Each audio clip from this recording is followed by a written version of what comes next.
Welcome to the YouTube channel Saksham digital technology. आज के इस HTML ट्यूटोरियल में हम स्क्रैच से सीखने वाले हैं कि क्यों हम HTML के टैग्स यूज़ करते हैं एंड उससे हमें क्या मिलता है। तो बेसिकली अगर आपको अपने वेब ब्राउज़र में किसी भी वेबसाइट को खोलना है, चलाना है, जो कि आपने डेफिनेटली किया भी होगा, बट अब आप इस बार उसको बनाना सीखना चाहते हो, तो अगर मुझे वहाँ पर कुछ भी दिखाना है, कुछ भी शो कराना है, तो उसके लिए मेरी रिक्वायरमेंट है एक लैंग्वेज। अब क्या वो रिक्वायरमेंट प्रोग्रामिंग लैंग्वेज है? अगर प्रोग्रामिंग लैंग्वेज है तो उसको चलने में टाइम लगेगा, वो पहले इंटरप्रेट होगी, देन आपको शो करेगी। लेकिन मेरा ये कहना है कि अगर मैं एक डॉट भी लिख दूँ तो वो मुझे अपने वेब ब्राउज़र में शो होना चाहिए। तो वेब ब्राउज़र में जो पेजेस खुलते हैं उन पेजेस को हम वेब पेजेस कहते हैं, और जहाँ पर बहुत सारे वेब पेजेस कलेक्ट हो जाते हैं उसको वेबसाइट कहते हैं। तो बेसिकली हम बनाना सीखना चाहते हैं वेबसाइट, लेकिन वेबसाइट में जो इनिशियल पॉइंट है वो है HTML। तो आपको HTML आना चाहिए। बहुत ज़्यादा टफ नहीं है, बहुत ही इजी है, बट अगर आपको ये नहीं पता कि कब कौन सा टैग लगाना है तो हो सकता है आपके लिए वो बहुत ही टफ हो जाए। तो चलते हैं और HTML के बारे में थोड़ी सी जानकारी लेकर के आते हैं। तो मैं आपको लेकर के आ गई हूँ html.com पे, जहाँ पर आपको HTML की हिस्ट्री, HTML के बारे में सब कुछ मिलेगा। HTML क्यों यूज़ किया जाता है, कब इन्वेंट किया गया, और राइट नाउ हम HTML का कौन सा वर्जन यूज़ कर रहे हैं, ये सारी थियोरी आपको यहाँ पर मिल जाएगी, जिसकी लिंक मैं आपको सब डिस्क्रिप्शन में मेंशन करके दे दूँगी। आप वहाँ जा कर के आराम से बैठ कर के देख सकते हैं थियोरी, और मेरे पॉइंट्स को क्रॉस चेक भी कर सकते हो कि क्या जो मैंने पढ़ाया है वो बिल्कुल करेक्ट है या नहीं है। सो बेसिकली हम चलते हैं अब एक ऐसे प्लेटफॉर्म पे जहाँ पर हम चल कर के अपने HTML के कोड को लिखना चाहते हैं। अगर आप बिगिनर हो और आपने जस्ट कोडिंग स्टार्ट करी है तो आई सजेस्ट कि आपको नोटपैड से स्टार्ट करना चाहिए, बिकॉज नोटपैड में जब आप लिखोगे तो आपकी टाइपिंग स्पीड भी बढ़ जाएगी, क्योंकि वहाँ पे सजेशंस नहीं आते और आपसे गलतियाँ भी कम ही होगी। हो सकता है स्टार्टिंग में आपको थोड़ा सा टफ लगे, मुश्किलें आए, बट कोई भी चीज़ इतनी हार्ड नहीं होती कि आप उसको बीच में छोड़ दो। इस ट्यूटोरियल को भी आप एंड तक ज़रूर देखिए, क्योंकि इसमें हम ऐसे भी टैग्स यूज़ करने वाले हैं जो हो सकता है जिसको HTML आता हो उसने कभी यूज़ करके नहीं देखा। तो हम चलते हैं VS कोड की तरफ और हम बनाएंगे हमारी फर्स्ट HTML की फाइल। सो मैंने VS कोड अपना स्टार्ट कर लिया। अब इस VS कोड में हम सबसे पहले तो अपनी HTML की फ़ाइल बनाएंगे, बट HTML की फ़ाइल आप बनाओगे कहाँ पे? तो मैंने अपने डेस्कटॉप पे एक HTML नेम का फ़ोल्डर बनाया है, और उस फोल्डर के अंदर कुछ चीज़ें और बनाई हुई है, कुछ और सब फोल्डर्स बनाए हुए हैं।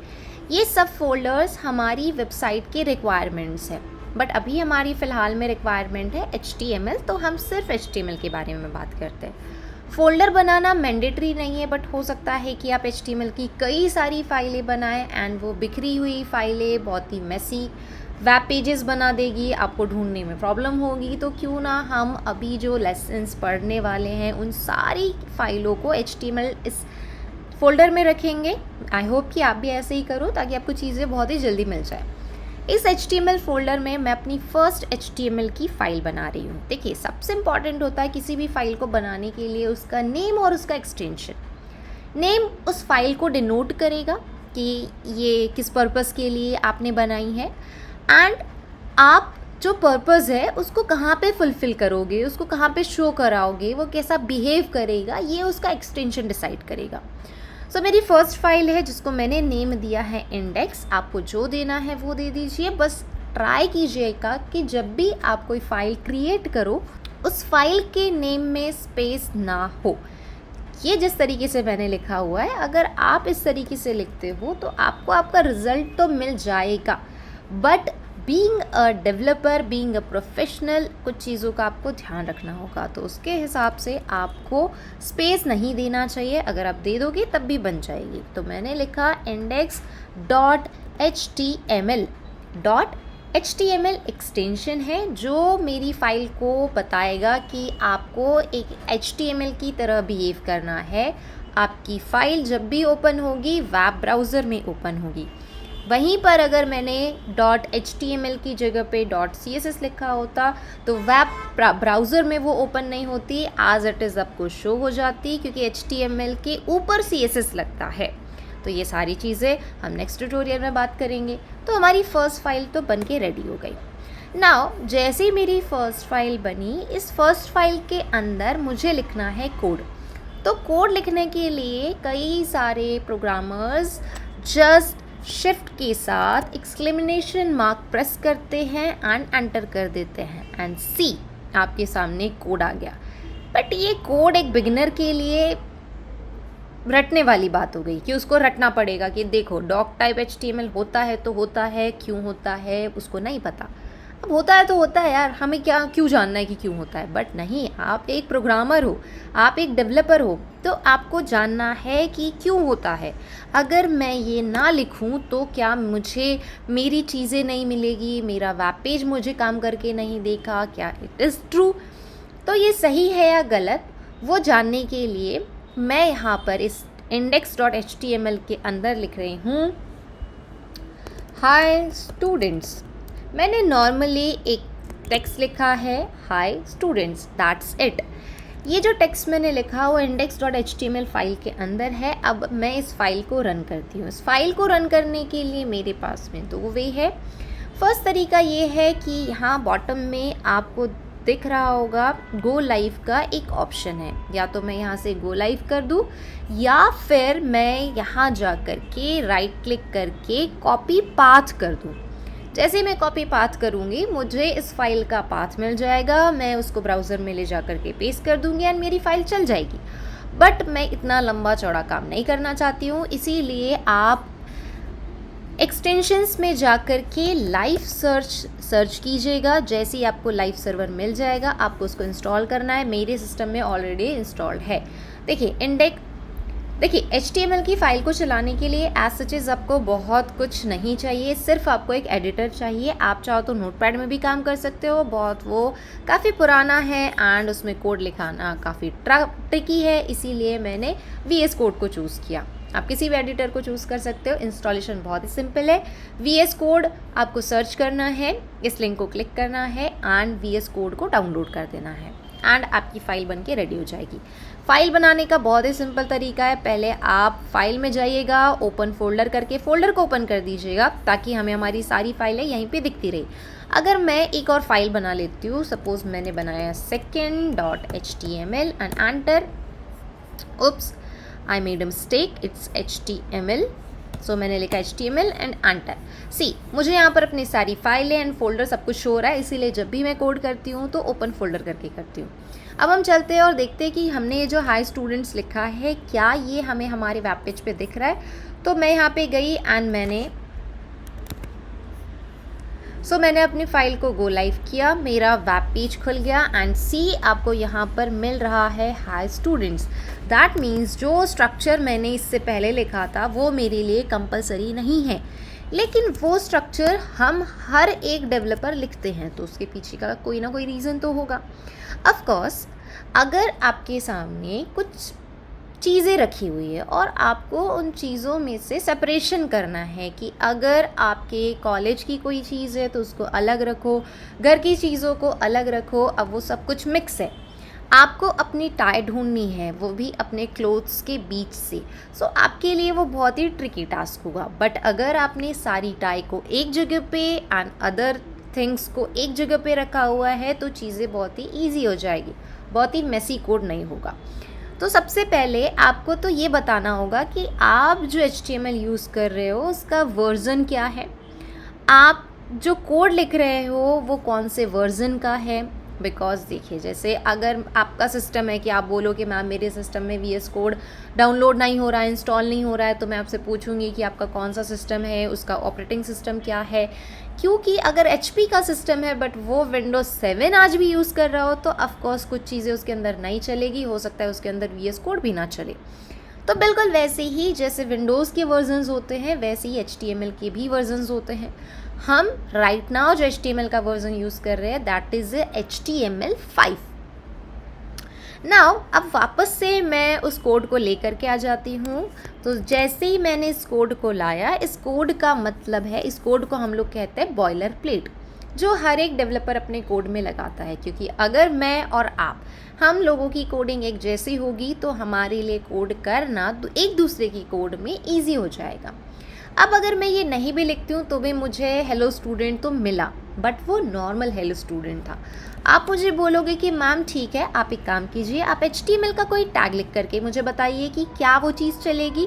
तो चलिए मैं आपको लेकर के चलती हूँ एक टैग की तरफ जिसका नेम है H1। Now the question is what is tag, ये टैग क्या होता है एंड ये दिखता कैसे है और हम लिखते कैसे हैं। तो देखिए, HTML में अगर आपको किसी भी टास्क को परफॉर्म करना है तो उसके लिए हमें कुछ नेम्स प्रोवाइड किए गए हैं और उन नेम्स को हम टैग्स कहते हैं।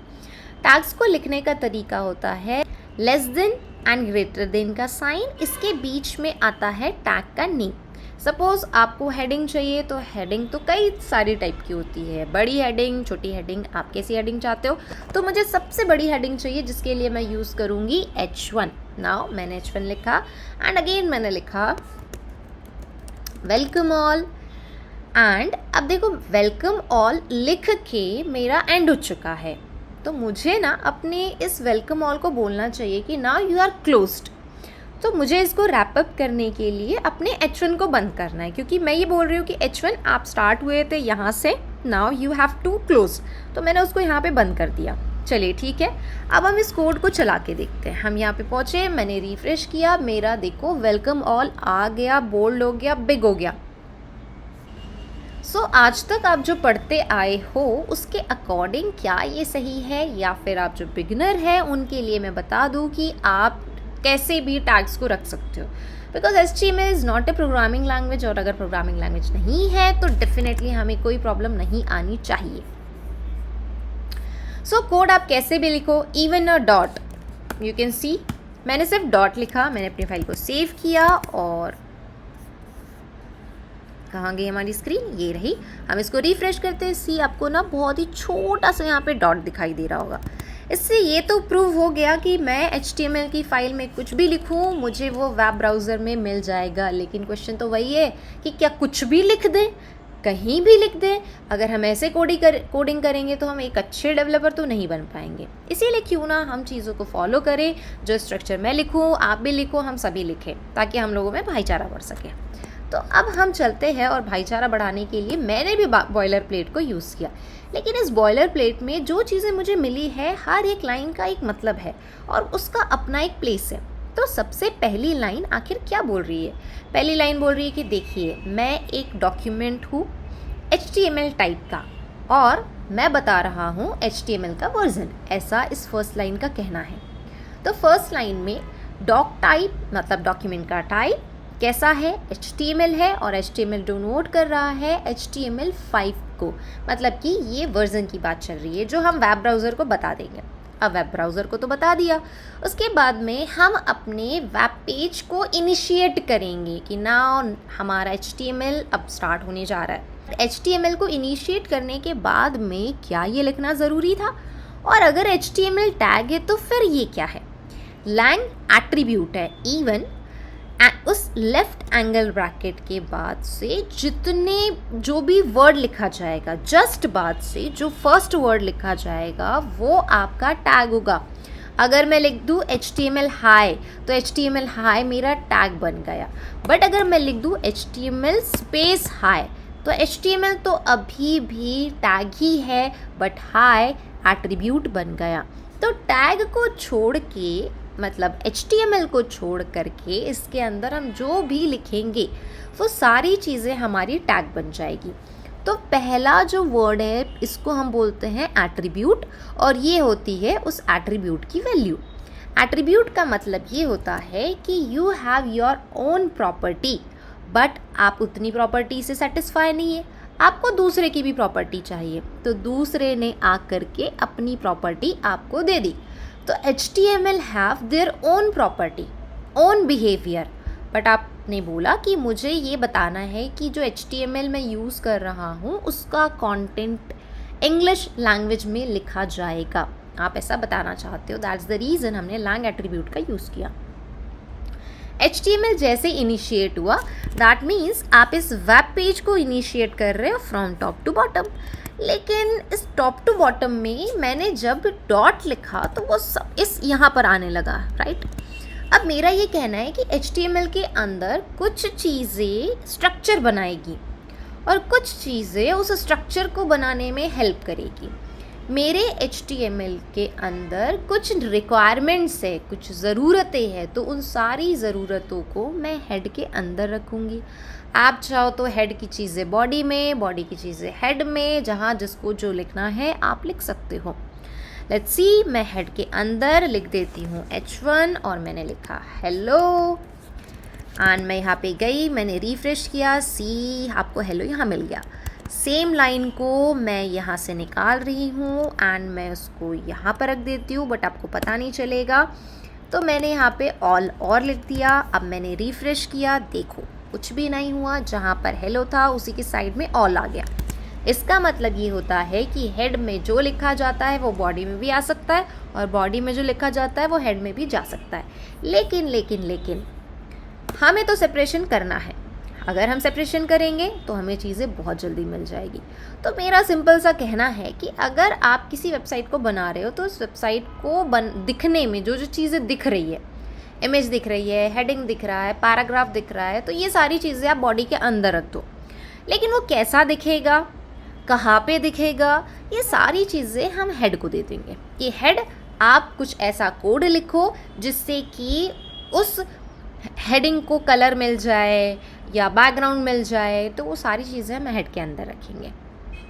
लेकिन मैंने तो भी कुछ भी नहीं रखा, ऑलरेडी मेरी बॉयलर प्लेट में कुछ चीज़ें रखी हुई है। तो सबसे पहले बात करते हैं फर्स्ट की, मेटा के बारे में। अब देखो, मेटा ना एक ऐसा टैग है जो बहुत सारी ऐसी प्रॉपर्टीज़ को लेकर के आता है। मैंने तो बोला था कि हर टैग की अपनी एक प्रॉपर्टी होती है, बट मेटा की ना बहुत सारी प्रॉपर्टीज़ होती है। वो कई सारी चीज़ों को कंटेन करके रखता है। अब क्या क्या चीज़ों को कंटेन करके रखता है, उससे पहले ये जानो कि किसके किसके लिए कंटेन करके रखता है। मेटा बोलता है कि मैं आपके डिवाइसेस के लिए भी काम कर सकता हूँ, मैं आपके ब्राउज़र के लिए भी काम कर सकता हूँ, मैं सर्च इंजन्स के लिए भी काम कर सकता हूँ। तो अल्टीमेटली मेटा का ये कहना है कि देखो, मैं तो ना ऑलराउंडर हूँ, मैं बैटिंग भी कर सकता हूँ, मैं बॉलिंग भी कर सकता हूँ, मैं कीपिंग भी कर सकता हूँ, मैं सब कर सकता हूँ। तो बस मेटा ने बोला कि मेरे पास में कुछ एट्रीब्यूट्स है, उसमें से पहला एट्रीब्यूट है कैरेक्टर सेट। अब ये कैर सेट क्या करता है, ये कैर सेट आपके HTML के कंटेंट्स को इनकोड कर देता है। ये बिल्कुल वैसी ही बात हो गई कि आपने किसी प्रोग्रामिंग लैंग्वेज में कोड लिखा एंड आप उसको बाइनरी में कन्वर्ट करके दे रहे हो ताकि आपके सिस्टम को पता चल जाए कि भाई उसने क्या बोला है। तो बिल्कुल वैसे ही मेटा में कैर सेट आप जो भी कंटेंट लिखोगे उसको इनकोड करने में हेल्प करेगा। बट UTF-8 क्या है? Nothing, it's just like Windows 10 and 11। UTF-8 char set का वर्जन है कि अगर आप इनकोडिंग कर रहे हो तो आप कौन सा वर्जन यूज़ कर रहे हो। तो हम लोग यूज़ कर रहे हैं UTF-8 and it's a latest version. ना नेक्स्ट मेटा में आता है नेम व्यू पोर्ट। जैसे मैंने बोला कि एक टैग है बट डिफरेंट एट्रीब्यूट्स है और हर एट्रीब्यूट का अपना एक मतलब है और अपना एक मेटा टैग है। तो अब हम बात करते हैं व्यू पोर्ट की। वैसे तो काफ़ी अंडरस्टैंडिंग है क्योंकि व्यू मतलब देखना, पोर्ट मतलब डिवाइसेस। तो अल्टीमेटली आप ये कह रहे हो कि जब आप अपनी एक वेबसाइट को अपने दूसरे डिवाइस में देखते हो, चाहे वो टैबलेट हो, चाहे वो फ़ोन हो, चाहे वो PC हो, चाहे वो प्रोजेक्टर हो, कोई भी डिवाइस हो, उस डिवाइस पे आप अपनी एक वेबसाइट को देखना चाहते हो जिसका कोड आपने एक बार लिखा। अब यार इतने सारे स्क्रीन्स है, इतने सारे पोर्ट्स है, सबके लिए अलग अलग कोड तो नहीं लिखोगे, कोडिंग तो एक होगी। लेकिन हमारे इस व्यू पोर्ट ने क्या किया, हमारे लिए कुछ कैलकुलेशंस किए और हमारी वेबसाइट को हमारे डिवाइस के कंपैटिबल बना दिया, उसके हिसाब से बना दिया। बहुत अच्छी बात है। अब अगर ऐसा नहीं होता तो हमें कितनी बार कोड लिखना पड़ता। Imagine, because I can't imagine, मुझे तो ये भी नहीं पता कि मेरी फ़ोन की स्क्रीन का साइज़ क्या है। तो जब मुझे नहीं पता तो फिर मैं अपने लिए कोडिंग कैसे लिख दूँगी। That's the reason view port खुद से वेबसाइट को अपनी स्क्रीन के कंपैटिबल बना देगा। नाउ बात करते हैं टाइटल की। टाइटल ना बहुत ही इंटरेस्टिंग टैग है। क्यों? सारी दुनिया टाइटल हमेशा हेड में रखती है। टाइटल का अपना एक बिहेवियर है। अब आप इस टाइटल को कहीं भी रखो, हेड में, बॉडी में, बिना बॉडी के, बिना हेड के, बिना HTML के, बिना किसी और टैग के, ये काम तो करेगा। जहाँ इसको अपना आउटपुट दिखाना है वहाँ ये अपना आउटपुट दिखाएगा। सपोज़ मैंने लिखा अपने टाइटल में सक्षम डिजिटल टेक्नोलॉजी, एंड जैसे ही मैंने ये लिखा, अपने कोड को सेव किया एंड अपने कोड को रन किया। यहाँ देखिएगा आपको टॉप में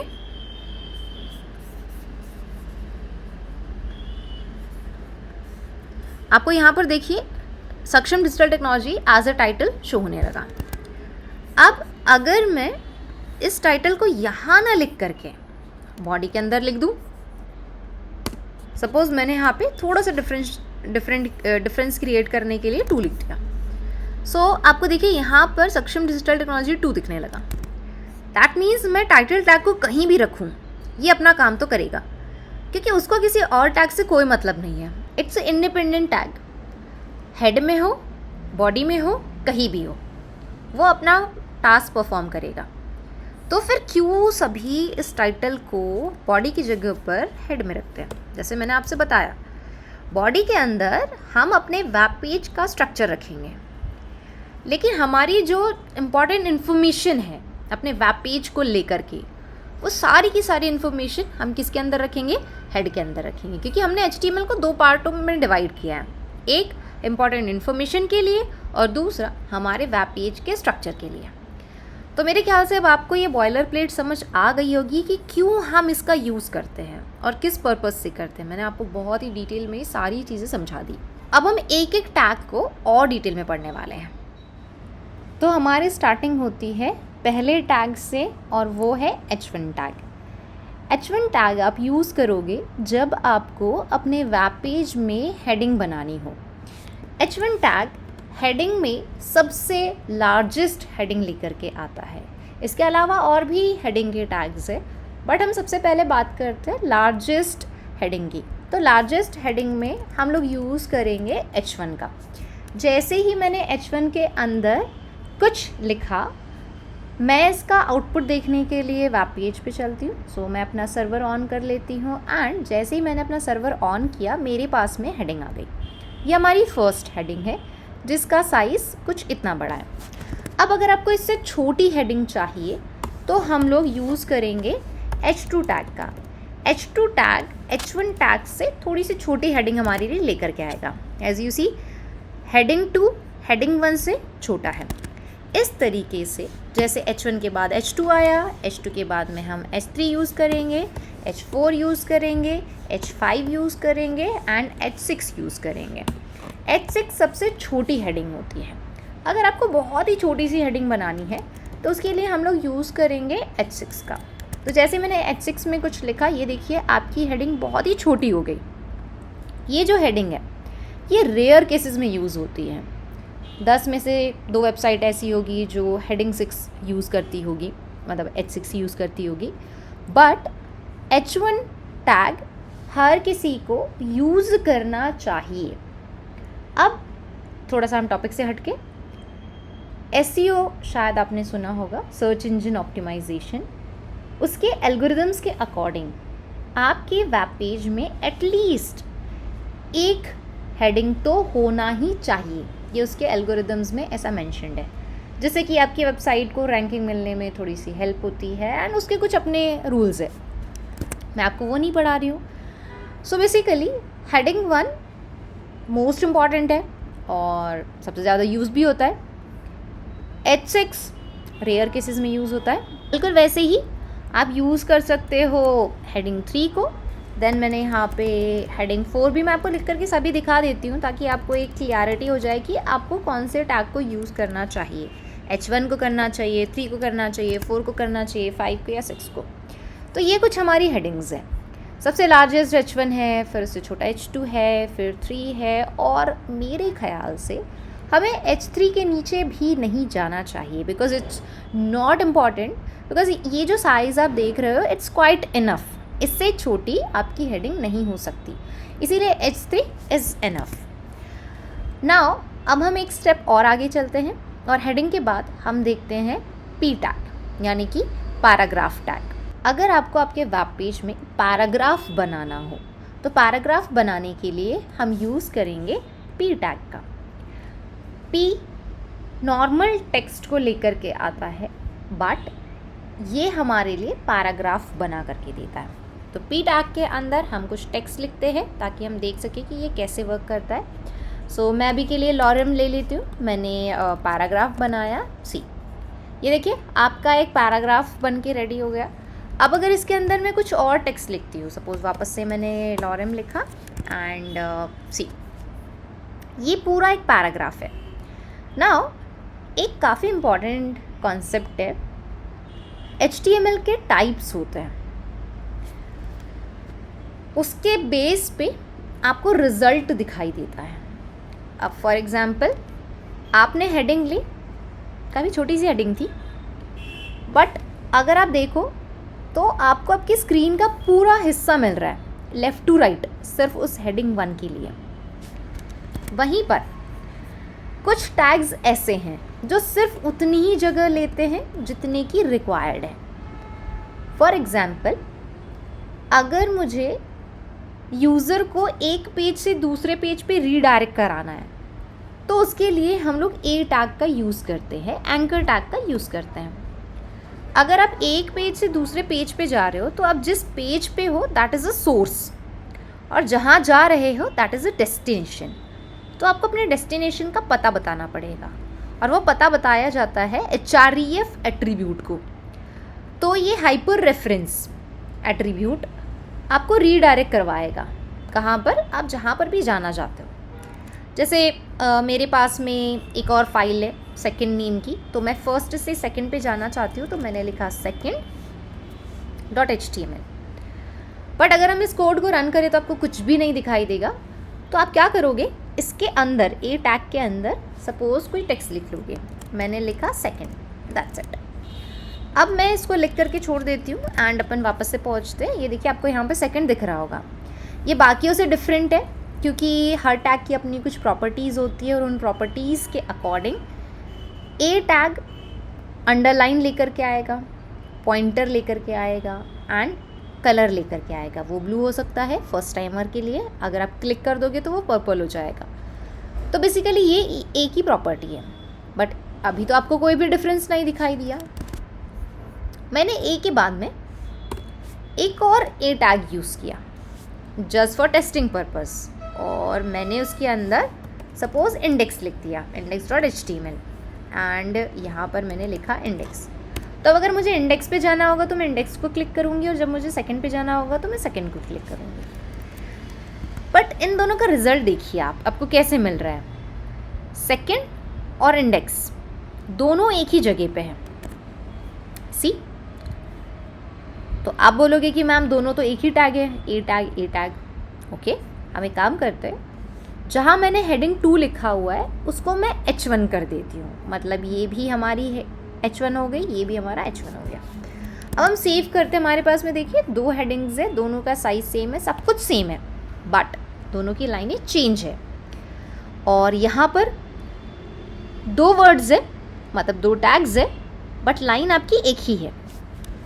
तो अब ये क्या सिनारियोज़ है, ये क्या फंडे हैं। तो जैसे मैंने आपको बोला HTML के टाइप्स होते हैं, तो इन टाइप्स में हम पहले की बात करते हैं, that is a block tag. ठीक है, ऐसे टैग जिनका बिहेवियर H1 की तरह है उनको हम ब्लॉक टैग बोलेंगे। मैं आपको बिहेवियर एक्सप्लेन करती हूँ। और जिनका बिहेवियर एक ही तरह है उनको हम कहते हैं इनलाइन टैग्स। ठीक है, अब इन दोनों के बारे में और डिटेल में जानते हैं। H1 टैग ब्लॉक बनाता है, यानी कि बॉक्सेस क्रिएट करता है। अब जो बॉक्स आपने बनाया उसका कहना है कि अगर मैं फ्रूट का बॉक्स हूँ तो मेरे अंदर उसी टाइप के फ्रूट्स रखे जाएंगे, मेरे लेफ़्ट कॉर्नर से मेरे राइट कॉर्नर तक। अगर आपको दूसरी वैरायटी का फ्रूट रखना है तो आपको दूसरा बॉक्स लाना पड़ेगा, मैं अपने पास में उन फ्रूट्स को नहीं रखूँगा। तो बिल्कुल वैसे ही H1 ने बोला मैं एक हेडिंग बना रहा हूँ, तो उसने हेडिंग बना करके आपको दे दी, बट वो हेडिंग कॉर्नर तक चलेगी, लेफ़्ट टू राइट। अगर आपको दूसरी हेडिंग बनानी है तो आपको दूसरी रो में आना पड़ेगा, आप उसके साथ नहीं आ सकते, आपको नीचे आना पड़ेगा। तो टैग चाहे H1 2 बार लिखो, 3 बार लिखो, 4 बार लिखो, अगर उस टैग का बिहेवियर ब्लॉक टाइप का है तो चाहे आप डॉट लिख दो तब भी उसे नीचे ही आना है।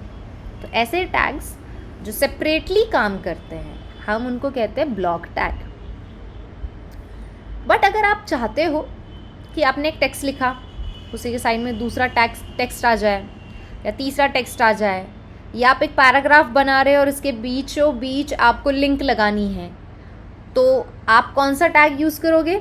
इनलाइन टैग यूज़ करोगे, क्योंकि आपका क्या कहना है, बिना लाइन को ब्रेक किए एक टैग के अंदर दूसरा टैग अपना काम करके चला जाए तो वहाँ तो ब्लॉक नहीं हो सकता, क्योंकि अगर ब्लॉक टैग आया तो वो खुद को सेपरेट कर देगा। तो उस केस में हम लोग इनलाइन टैग्स का यूज़ करते हैं।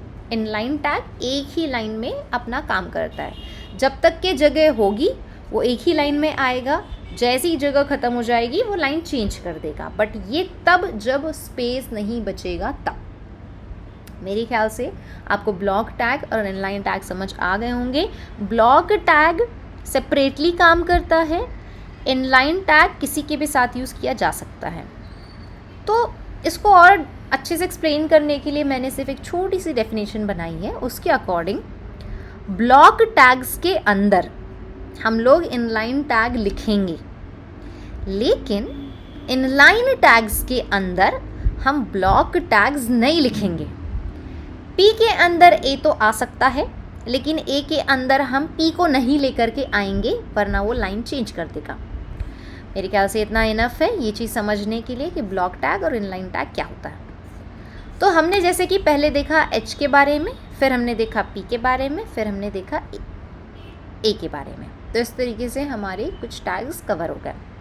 अब चलते हैं हम नेक्स्ट टैग की तरफ। अगर मुझे इन सभी हेडिंग्स का कलर चेंज करना है तो क्यों ना मैं इन सभी हेडिंग्स को एक बॉक्स के अंदर रख दूं। अब ऐसा नहीं होगा तो क्या होगा, सपोज एक क्लासरूम है और आपको कुछ अनाउंसमेंट करनी है, तो आपके पास में दो तरीके हैं। पहला तरीका, आप क्लास के हर एक स्टूडेंट के पास जा करके वो अनाउंसमेंट करो, या फिर आप क्लास में अनाउंसमेंट कर दो। अगर आप क्लास में अनाउंसमेंट करोगे तो हर एक स्टूडेंट को तक वो बात पहुंच जाएगी, लेकिन अगर मैं एक एक करके इन्फॉर्मेशन दूंगी तो मुझे थोड़ा टाइम लगेगा, राइट। एंड जब आपको अनाउंसमेंट करनी है, सभी को एक ही बात बतानी है, तो आप एक एक करके क्यों बता रहे हैं, आपको तो सबको एक साथ में बता देना चाहिए।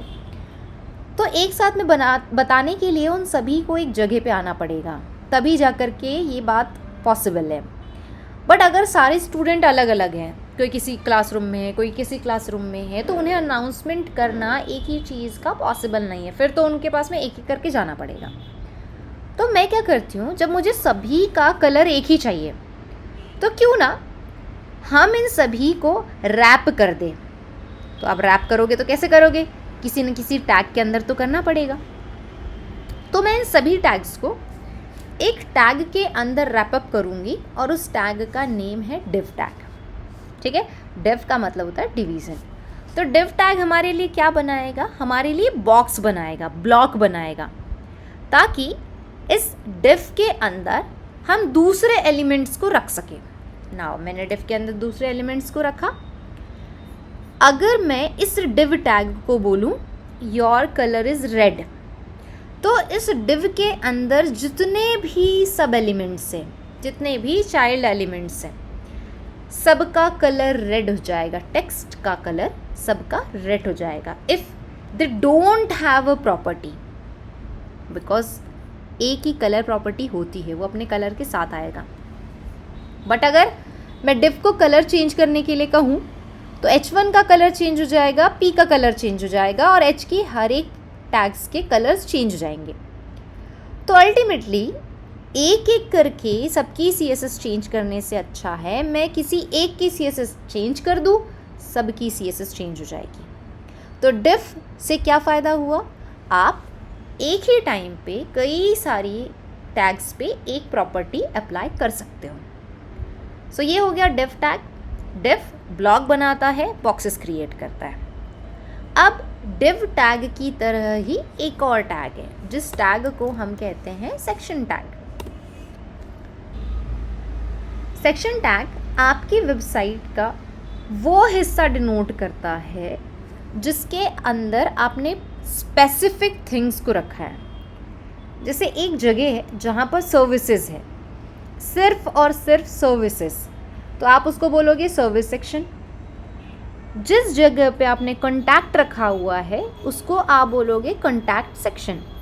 तो अपने वेबसाइट को आपने छोटे छोटे से पार्ट्स में डिवाइड कर दिया एंड उनको आपने नेमिंग प्रोवाइड कर दी, और उस नेमिंग को प्रोवाइड करने के लिए मैंने जो टैग यूज़ किया that is a section tag.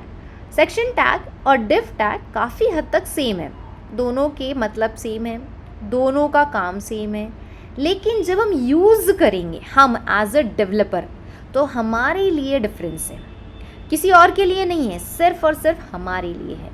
अगर हमें हमारे वेबसाइट का कोई बड़ा हिस्सा अलॉट कराना है, बताना है कि भाई ये सर्विस है, ये कॉन्टैक्ट है, तो उसके लिए हम जो टैग यूज़ करेंगे वो है सेक्शन टैग। और सेक्शन टैग का जनरली और फ्रिक्वेंटली यूज़ होता है सिंगल पेजर वेबसाइट में, क्योंकि वहाँ पे एक ही पेज होता है।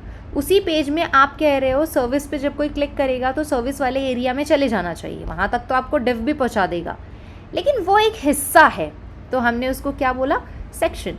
तो सेक्शन टैग और डिव टैग काफ़ी हद तक सेम है। अगर मैं यहाँ पर लिखती हूँ first page of website and मैंने यहाँ पे लिखा डिव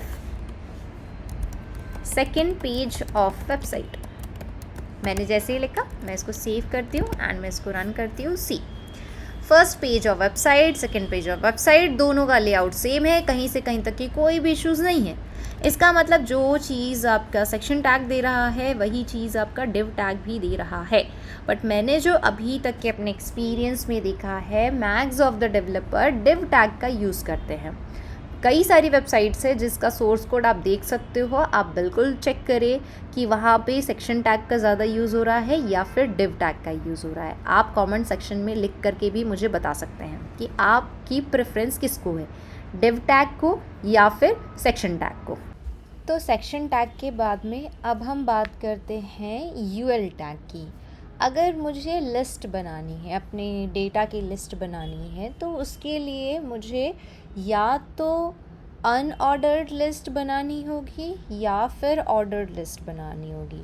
अनऑर्डर्ड लिस्ट का मतलब होता है कि आपने एरो लगा दिया, आपने स्टार लगा दिया या फिर आपने डॉट लगा दिया, तो ये अनऑर्डर्ड लिस्ट होती है। लेकिन अगर आप सीक्वेंस में डेटा रख रहे हो कि आपने लिखा फर्स्ट नंबर पे कुछ और, सेकंड नंबर पे कुछ और, तो ये ऑर्डर्ड लिस्ट होती है। तो अगर मुझे लिस्ट बनानी है तो उसके लिए या तो अनऑर्डर्ड का यूज़ करना पड़ेगा या तो ऑर्डर्ड का यूज़ करना पड़ेगा। हम दोनों ही लिस्ट बना करके देखते हैं। सो अगर मैं अनऑर्डर्ड लिस्ट बनाती हूँ तो मैं यूज़ करूँगी यूएल टैग का, एंड अगर मैं ऑर्डर्ड लिस्ट बनाती हूँ तो मैं यूज़ करूँगी ओएल टैग का। लेकिन मैंने सिर्फ अभी ये बताया है कि मेरी लिस्ट का टाइप क्या होगा, मैंने अभी ये नहीं बताया कि मेरी लिस्ट में डेटा क्या होगा। तो हमने डिसाइड कर लिया। अब ये डिसाइड करने के बाद में हम उसके अंदर डेटा रखेंगे। तो डेटा रखने के लिए आप यूज़ करोगे एलआई टैग का। एलआई टैग डिनोट करेगा लिस्ट के आइटम्स को।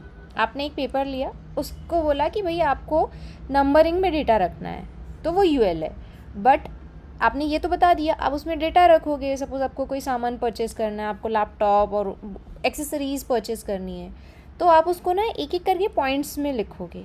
तो कुछ लोग बुलेट पॉइंट्स में लिखते हैं, कुछ लोग 1 2 3 में लिखते हैं। तो मैं जो लिख रही हूँ वो बुलेट पॉइंट्स वाला है, तो मैंने यूज़ किया यूएल का। अब मेरी लिस्ट है, सपोज़ नेम की लिस्ट है, तो मैंने यहाँ पे रखा राम, फिर मैंने एक और लिस्ट बनाई, फिर मैंने लिखा श्याम। अब मेरी जो लिस्ट है वो मुझे लग रहा है कि यार मेरी लिस्ट में तो 100 डेटा आने वाला है, तो क्या मैं 100 टाइम एल आई टाइप करूँ क्या? तो एक तो वो तरीका हो गया जो कि बहुत ही लेंदी प्रोसेस होगा। एक शॉर्टकट है कि आपको जो एलिमेंट चाहिए आप उसका नेम बताइए और कितनी बार चाहते हो बस आप मल्टीप्लाई करके लिख दीजिए। तो मैंने मल्टीप्लाई बाय 3 किया एंड एंटर किया सी, मेरे 3 टाइम्स LI आ गए। अब इसके अंदर आप डेटा इंसर्ट कीजिए। काफ़ी डेटा है हमारे पास में समझने के पर्पज़ से।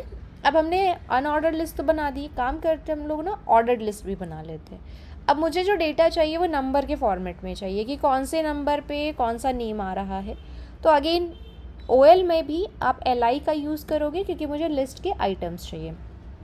सपोज़ मैंने अपने लिस्ट में पहला नेम रखा सक्षम एंड मैं एक और LI लिख लेती हूँ। सपोज़ मैंने इसमें रखा दीपिका। तो ये हमारी एक और लिस्ट बन के रेडी हो गई। जैसे मैंने आपको शॉर्टकट बताया, अगेन बता देती हूँ, LI मल्टीप्लाई बाय, आपको जितनी बार LI चाहिए आप लिख सकते हो। सपोज़ मैंने लिखा 4 टाइम्स, तो 4 टाइम्स LI बन गई। अब हम इस कोड को रन करके देखते हैं कि हमारा एग्जैक्टली कोड कैसे चल रहा है। तो मैं इसको लाइव सर्वर पे रन करती हूँ। देखिए मेरे सामने ये आ गई लिस्ट। सी, जो राम श्याम वाली लिस्ट थी उसमें बुलेट पॉइंट्स बने हुए हैं। ये देखिए आपको यहाँ पे डॉट्स दिख रहे होंगे, सर्कल दिख रहे होंगे। एंड जो सक्षम और दीपिका वाली लिस्ट है वो नंबर्स में आ रही है। देखिए 1 2 3, जितनी आपने LI लिखे थे उतने आपके यहाँ पे नंबर्स आ गए, यहाँ पे पॉइंट्स बन गए। तो ये जो फर्स्ट वाली लिस्ट है ये अनऑर्डर्ड लिस्ट है और जो सेकंड वाली लिस्ट है वो ऑर्डर्ड लिस्ट है। जब हम नेविगेशन बार बनाएंगे तो वहाँ पर ना बहुत सारे पेजेस का लिस्ट होगा, तो उसे भी हम UL और LI का यूज़ करके बनाएंगे। अब मैंने UL क्यों बोला, क्योंकि उनकी ना नंबरिंग नहीं होती है जो पेजेस होते हैं, तो हम वहाँ पे UL का यूज़ करोगे। और भी जगह है जहाँ पर आपको लगेगा कि हाँ मुझे अनऑर्डर्ड लिस्ट का यूज़ करना चाहिए, कभी आपको लगेगा कि मुझे पॉइंट्स नंबर्स में चाहिए तो अब ऑर्डर्ड लिस्ट का यूज़ करोगे। सो ये हमारे अनऑर्डर्ड, ऑर्डर्ड और LI टैग यहाँ पे कंप्लीट होता है। नेक्स्ट टैग है टेबल टैग। तो अगर मुझे स्टूडेंट का डेटा कलेक्ट करना है तो डेटा में स्टूडेंट का नेम होगा, उसका फ़ोन नंबर होगा, रोल नंबर होगा, सिटी होगी, एड्रेस होगा, और भी आप चाहें तो एक बड़ा सा टेबल बना सकते हो। तो टेबल बनाने के लिए सबसे पहले तो आप स्टार्ट करोगे कि आप क्या बना रहे हो। पेरेंट टैग तो हम लोग यूज़ करेंगे टेबल टैग का। Table tag is like a parent जो बताएगा कि आप क्या बनाने जा रहे हो। रैपअप करने के लिए मैंने टेबल का यूज़ किया। अब मैं अपनी इस टेबल को 2 पार्ट्स में डिवाइड कर रही हूँ। एक है टेबल का हेड और दूसरी है टेबल की बॉडी। टेबल के हेड में जो रो बनेगी वो हेडर्स होंगी, कॉलम्स के नेम्स होंगे, जो कि थोड़ा डिफरेंट होगा, थोड़ा बोल्ड हम बना सकते हैं, आप उसका साइज़ अलग रख सकते हो, आपके कलर्स आप अलग रख सकते हो ताकि वो थोड़ा सा हाईलाइट हो। इट्स नॉट कंपल्सरी कि आप टेबल को 2 पार्ट्स में डिवाइड करो, आप नॉर्मली भी कोडिंग कर सकते हो। बट अगर मुझे टेबल में काम करना है तो मुझे रोज़ बनानी पड़ेगी एंड उसके अंदर कॉलम्स बनाने पड़ेंगे। तो रो बनाने के लिए जो टैग होता है वो है TR। और अगर मुझे उसके अंदर डेटा रखना है तो आप डेटा किस तरीके से रख रहे हो, आप टेबल की रो बना रहे हो जो कि हेडिंग को डिनोट करेगी, या फिर उन हेडिंग्स के आप डेटा रख रहे हो। अगर हम हेडिंग की बात करते हैं तो हम यूज़ करेंगे TH का, और अगर हम डेटा की बात करते हैं तो हम यूज़ करेंगे TD का। बट जैसे मैंने आपको बताया कि एक स्टैंडर्ड तरीका होता है, आप अपने टेबल को 2 पार्ट्स में डिवाइड कर दीजिए। सो जो फर्स्ट पार्ट होगा वो कहलाएगा T हेड, टेबल का हेड, और जो सेकंड पार्ट होगा वो होगी T बॉडी, यानी कि टेबल की बॉडी। T हेड के अंदर जो रो बनेगी वो कंटेन करेगी TH को, क्योंकि मैं कॉलम्स को नेम्स दे रही हूँ। ये रो हेड की है, और अगर मुझे उसके अंदर डेटा रखना है तो मैं यूज़ करूँगी T बॉडी का, जो TR को ही कंटेन करेगी, लेकिन डेटा है इसीलिए हम यूज़ करेंगे TD को। अब हमने एक रफ स्ट्रक्चर बना लिया, इसके अंदर हम डेटा पुट करके देखते हैं कि ये कैसे शो हो रहा होगा। सो मुझे एक स्टूडेंट का नेम चाहिए है, मुझे उसी स्टूडेंट का फ़ोन नंबर चाहिए, और इस तरीके से आप जितना चाहें उतना बड़ा डेटा बना सकते हो। सो मैंने उसी के अंदर सपोज़ उससे एक ईमेल एड्रेस भी मांग लिया। नाउ ये जो T हेड है वो आपके लिए कॉलम्स बनाएगा, रिमेंबर, एंड T बॉडी उन कॉलम्स के अंदर डेटा स्टोर करवाएगा। सो आपने नेम पूछा था, नाउ मैंने यहाँ पर नेम रखा सक्षम, एंड उसने आपसे फ़ोन नंबर पूछा, मैंने रेंडमली एक नंबर पुट कर दिया, एंड फाइनली लास्ट डेटा जो है हमारा ईमेल है, तो मैंने लिखा info@gmail.com। नाउ ये हमारा डेटा बन गया। अब हम इस कोड को रन करके देखते हैं कि हमारी टेबल कैसे बनी होगी। ये देखिए हमारा आउटपुट आ गया। अब इस आउटपुट में आपको जो फर्स्ट रो दिखाई दे रही है वो बोल्ड है क्योंकि ये TH में रखा हमने, और जो उसके सेकंड वाली रो है वो नॉर्मल है क्योंकि हमने इसको TD में रखा था। सो बेसिकली हमने जो टैग्स यूज़ किए हैं उसमें टेबल हमारा पेरेंट टैग है, टी हेड हमारी हेडिंग है जिसके अंदर हम रो रखेंगे TH के साथ में, और टी बॉडी हमारा वो पार्ट है जिसके अंदर हम डेटा रखेंगे। अब इन्हीं टैग्स के अलावा एक टैग और है, इट्स नॉट मैंडेटरी, बट अगर आप यूज़ करोगे तो आप सामने वाले को बता पाओगे कि आपकी जो टेबल है वो किस चीज़ की है, हम उसकी इन्फॉर्मेशन देना चाहते हैं। तो इन्फॉर्मेशन देने के लिए मैं यूज़ करूँगी कैप्शन टैग का। कैप्शन टैग बिल्कुल वैसे ही काम करेगा जैसे कि आपके लिए हेडिंग काम करेगा, आपके लिए पैराग्राफ काम करेगा, बट कैप्शन की एक खासियत ये है कि मैं इसमें कोई भी प्रॉपर्टी नहीं लगाऊंगी। ये ऑटोमेटिक उसके अंदर जो टेक्स्ट होगा उसको सेंटर में लेकर के चले जाएगा, टेबल के सेंटर में लेकर के चला जाएगा, क्योंकि कैप्शन इन्फॉर्मेशन बताता है कि आप जो टेबल बना रहे हो वो किस चीज़ की है। सो मैंने यहाँ पर रखा स्टूडेंट डेटा, एंड हम इसको सेव करते चेक करते सी, ये जो स्टूडेंट डेटा है ये बिल्कुल ही सेंटर में आ रहा है और ये हमारी टेबल की हेडिंग है। मैं इसको थोड़ा सा और बेहतर बनाने के लिए कुछ डेटा और ऐड कर लेती हूँ जिससे कि हमारी जो टेबल है वो थोड़ी सी बड़ी हो जाएगी एंड हमें और अच्छे से समझ में आएगा कि जो कैप्शन टैग है वो कैसे काम कर रहा है। तो मैंने एक चीज़ और ऐड कर दी उसमें, सिटी। सो सपोज सिटी में मैंने यहाँ पे लिखा भोपाल, एंड हम चेक करते हैं सी, हमारी सिटी ऐड हो गई भोपाल। देखिए जैसे जैसे मेरे कॉलम्स बनते जा रहे हैं वैसे वैसे मेरा कैप्शन भी सेंट्रलाइज होते चल रहा है उसके कंपैटिबल। तो हमने एक टेबल को बनाने के लिए क्या क्या टैग्स पढ़े, table, caption, T head, TR के अंदर TH, टी बॉडी, TR के अंदर TD। सो यहाँ पर हमारा टेबल टैग विथ ऑल सब टैग्स कंप्लीट होता है। Next tag is form tag. तो अब अगर हमें कोई फॉर्म बनाना है फॉर एनी पर्पज़, लाइक अगर आप रजिस्ट्रेशन करना चाहते हो, आप लॉगिन करना चाहते हो, या फिर आप प्रोडक्ट एंटर करना चाहते हो, या फिर आप कोई इंक्वायरी करना चाहते हो, तो अभी तक आपने दूसरों की वेबसाइट पे जितने भी फॉर्म्स देखे हैं उनके अंदर क्या क्या चीज़ें रिक्वायर्ड है, क्या क्या इनपुट्स हो सकते हैं, वो सारी चीज़ें हम इस फॉर्म टैग में पढ़ेंगे। तो स्टार्ट करते हैं पेरेंट टैग से, यानी कि फर्स्ट टैग से, और वो है फॉर्म टैग। फॉर्म टैग के अंदर ही हम इनपुट्स को रखेंगे बिकॉज हमें हमारे इनपुट्स को रैप अप करना है, उनके एक दूसरे से रिलेशन इस्टेब्लिश करने हैं, तो form tag will help you. Form tag के कुछ एट्रीब्यूट्स है, प्री डिफाइंड है कि अगर आप ये यूज़ करते हो, ये किसके बिहाफ पे मैं आपको बता रही हूँ, बैकएंड की। अगर मुझे बैकएंड में काम करना है तो इट्स मैंडेटरी कि मेरे फॉर्म टैग के साथ में एक्शन एट्रीब्यूट हो एंड मेथड एट्रीब्यूट हो। मेथड में कुछ मेथड्स होती है जो मैं आपको पढ़ाऊँगी क्या क्या मेथड्स होती है आगे की वीडियोज़ में। सो फॉर्म टैग के साथ में हमने एक्शन और मेथड एट्रीब्यूट्स यूज़ किए। अब इसी के अंदर हम कुछ टैग्स और यूज़ करेंगे। मैं अपनी सभी फील्ड्स को कंटेन करना चाहती हूँ और ये बताना चाहती हूँ कि ये जो फॉर्म है हमने वो किस पर्पज़ के लिए बनाया है। तो अगर मुझे अपने फॉर्म्स को कंटेन करना है, मुझे उनको ग्रुप्स में रिलेटेड बनाना है, तो मैं उसके लिए यूज़ करूँगी फील्ड सेट का। फील्ड सेट टैग क्या करेगा, मेरे सभी एलिमेंट्स को ग्रुप करेगा। अब ये जो फील्ड सेट है इसको और इन्फॉर्मेटिव बनाना चाहती हूँ, मैं इस फील्ड सेट को कैप्शन देना चाहती हूँ, तो उसके लिए आप यूज़ करेंगे लेजेंड टैग का जो कि कैप्शन को कंटेन करेगा। सो अगर मैं कोई रजिस्ट्रेशन पेज बना रही हूँ तो मैं अपने लेजेंड के अंदर रखूँगी रजिस्ट्रेशन फॉर्म। सो ये जो फॉर्म हम बना रहे हैं किस चीज़ के लिए बना रहे हैं, हम रजिस्ट्रेशन के लिए बना रहे हैं। तो जैसे ही मैंने फील्ड सेट के अंदर लेजेंड रखा, हम इसका आउटपुट देखते ही कैसा दिख रहा होगा। ये देखिए, ये मेरा फॉर्म आपका कंटेनर बन गया। ये जो आपको बॉर्डर दिखाई दे रही है, ये मुझे किसने दी है? ये मुझे प्रोवाइड करी है फील्ड सेट ने। और जो रजिस्ट्रेशन फॉर्म आपका इस तरीके से आ रहा है, ये मुझे किसने प्रोवाइड किया? लेजेंड ने प्रोवाइड किया।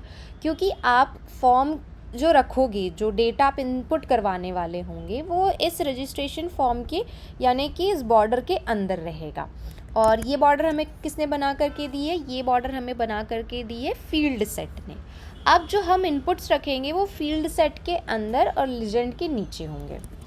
सो हमारा जो फर्स्ट टैग होगा वो होगा label tag. Label tag is just like कि अगर आप कोई टीवी या कोई लैपटॉप परचेस कर रहे हो तो उसके ऊपर ब्रांड का नेम होता है, जिससे आपको पता चल जाता है कि ये कौन सी ब्रांड है। बिल्कुल वैसे ही जब हम इनपुट रखेंगे तो इनपुट की इन्फॉर्मेशन भी दे देंगे उसके पहले कि आप नेम एंटर करवाना चाह रहे हो, आप फ़ोन एंटर करवाना चाह रहे हो। तो ये चीज़ आपने किसको इन्फॉर्मेशन दी? लेबल को। सो मैं फुल नेम इंसर्ट करवाना चाह रही हूँ, तो सपोज़ मैंने यहाँ पे लिखा फुल नेम। तो आपका जो इनपुट है वो किसको पॉइंट आउट करेगा? फुल नेम को पॉइंट आउट करेगा। तो ये आपने लेबल आपका टैग है, फॉर एट्रीब्यूट है कि किस पर्पज़ के लिए आप ये लेबल ले रहे हो। तो ये जो लेबल मैं ले रही हूँ वो फुल नेम के लिए मैंने यूज़ किया है। नाउ लेबल टैग मैंने क्लोज कर दिया एंड इनपुट टैग मैंने ओपन किया। इनपुट सेल्फ क्लोज्ड टैग है। And self closed tag exactly कैसे वर्क करते हैं? अगर आपको पता है कि आप 2 वर्ड्स इनपुट करने वाले हो, सो आपको ऑलरेडी पता है कि भाई 2 ही वर्ड्स होंगे।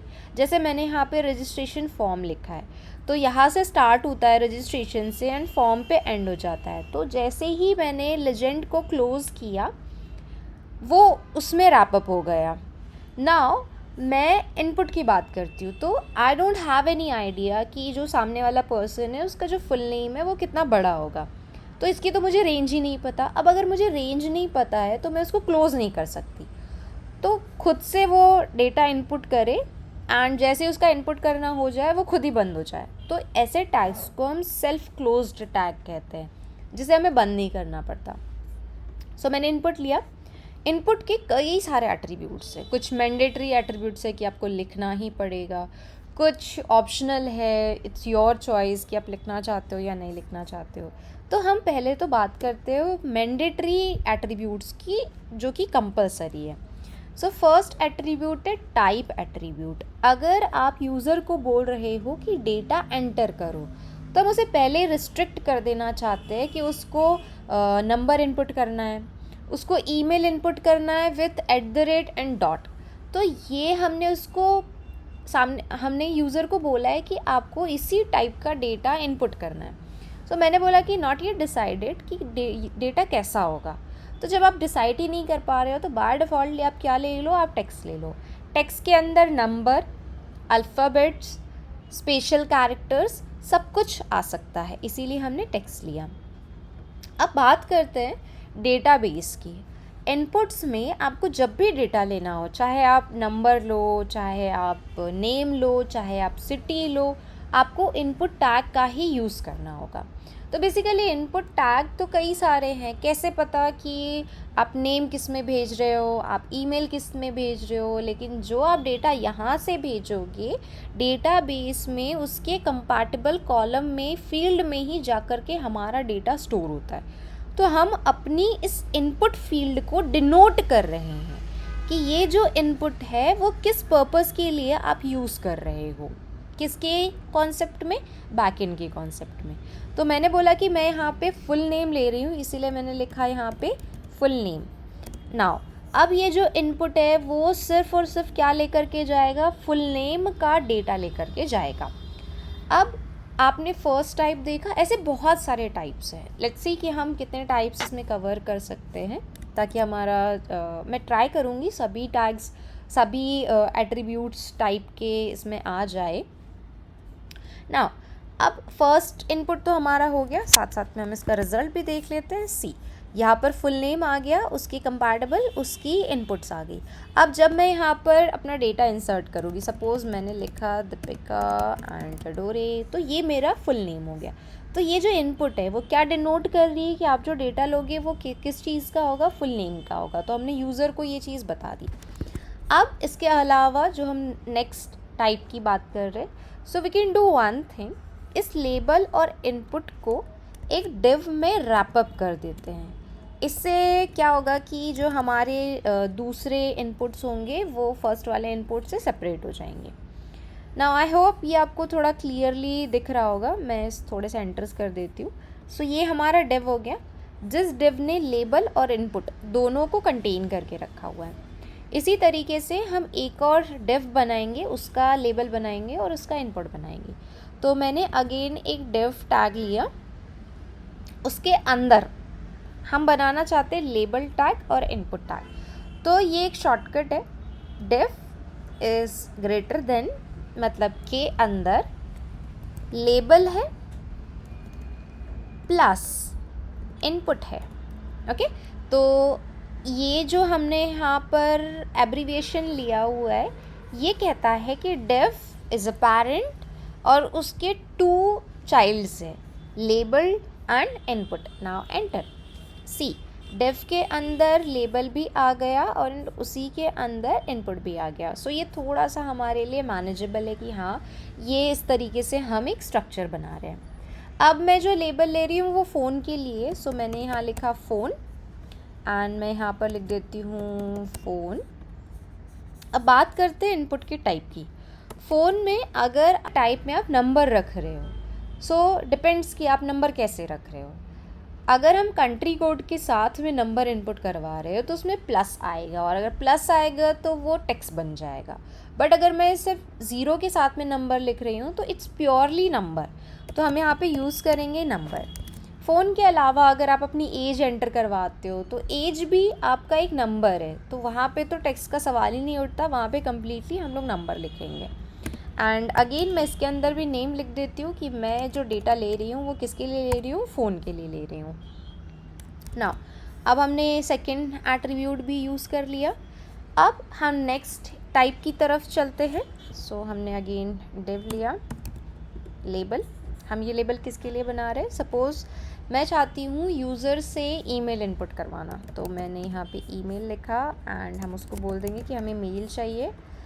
नाउ जो इनपुट हम लेंगे उसका हमें टाइप बताना है, तो हम टाइप में यूज़ करेंगे ईमेल। नेम में भी हम लोग ईमेल लेंगे, अभी मैं आपको आईडी नहीं पढ़ा रही हूँ।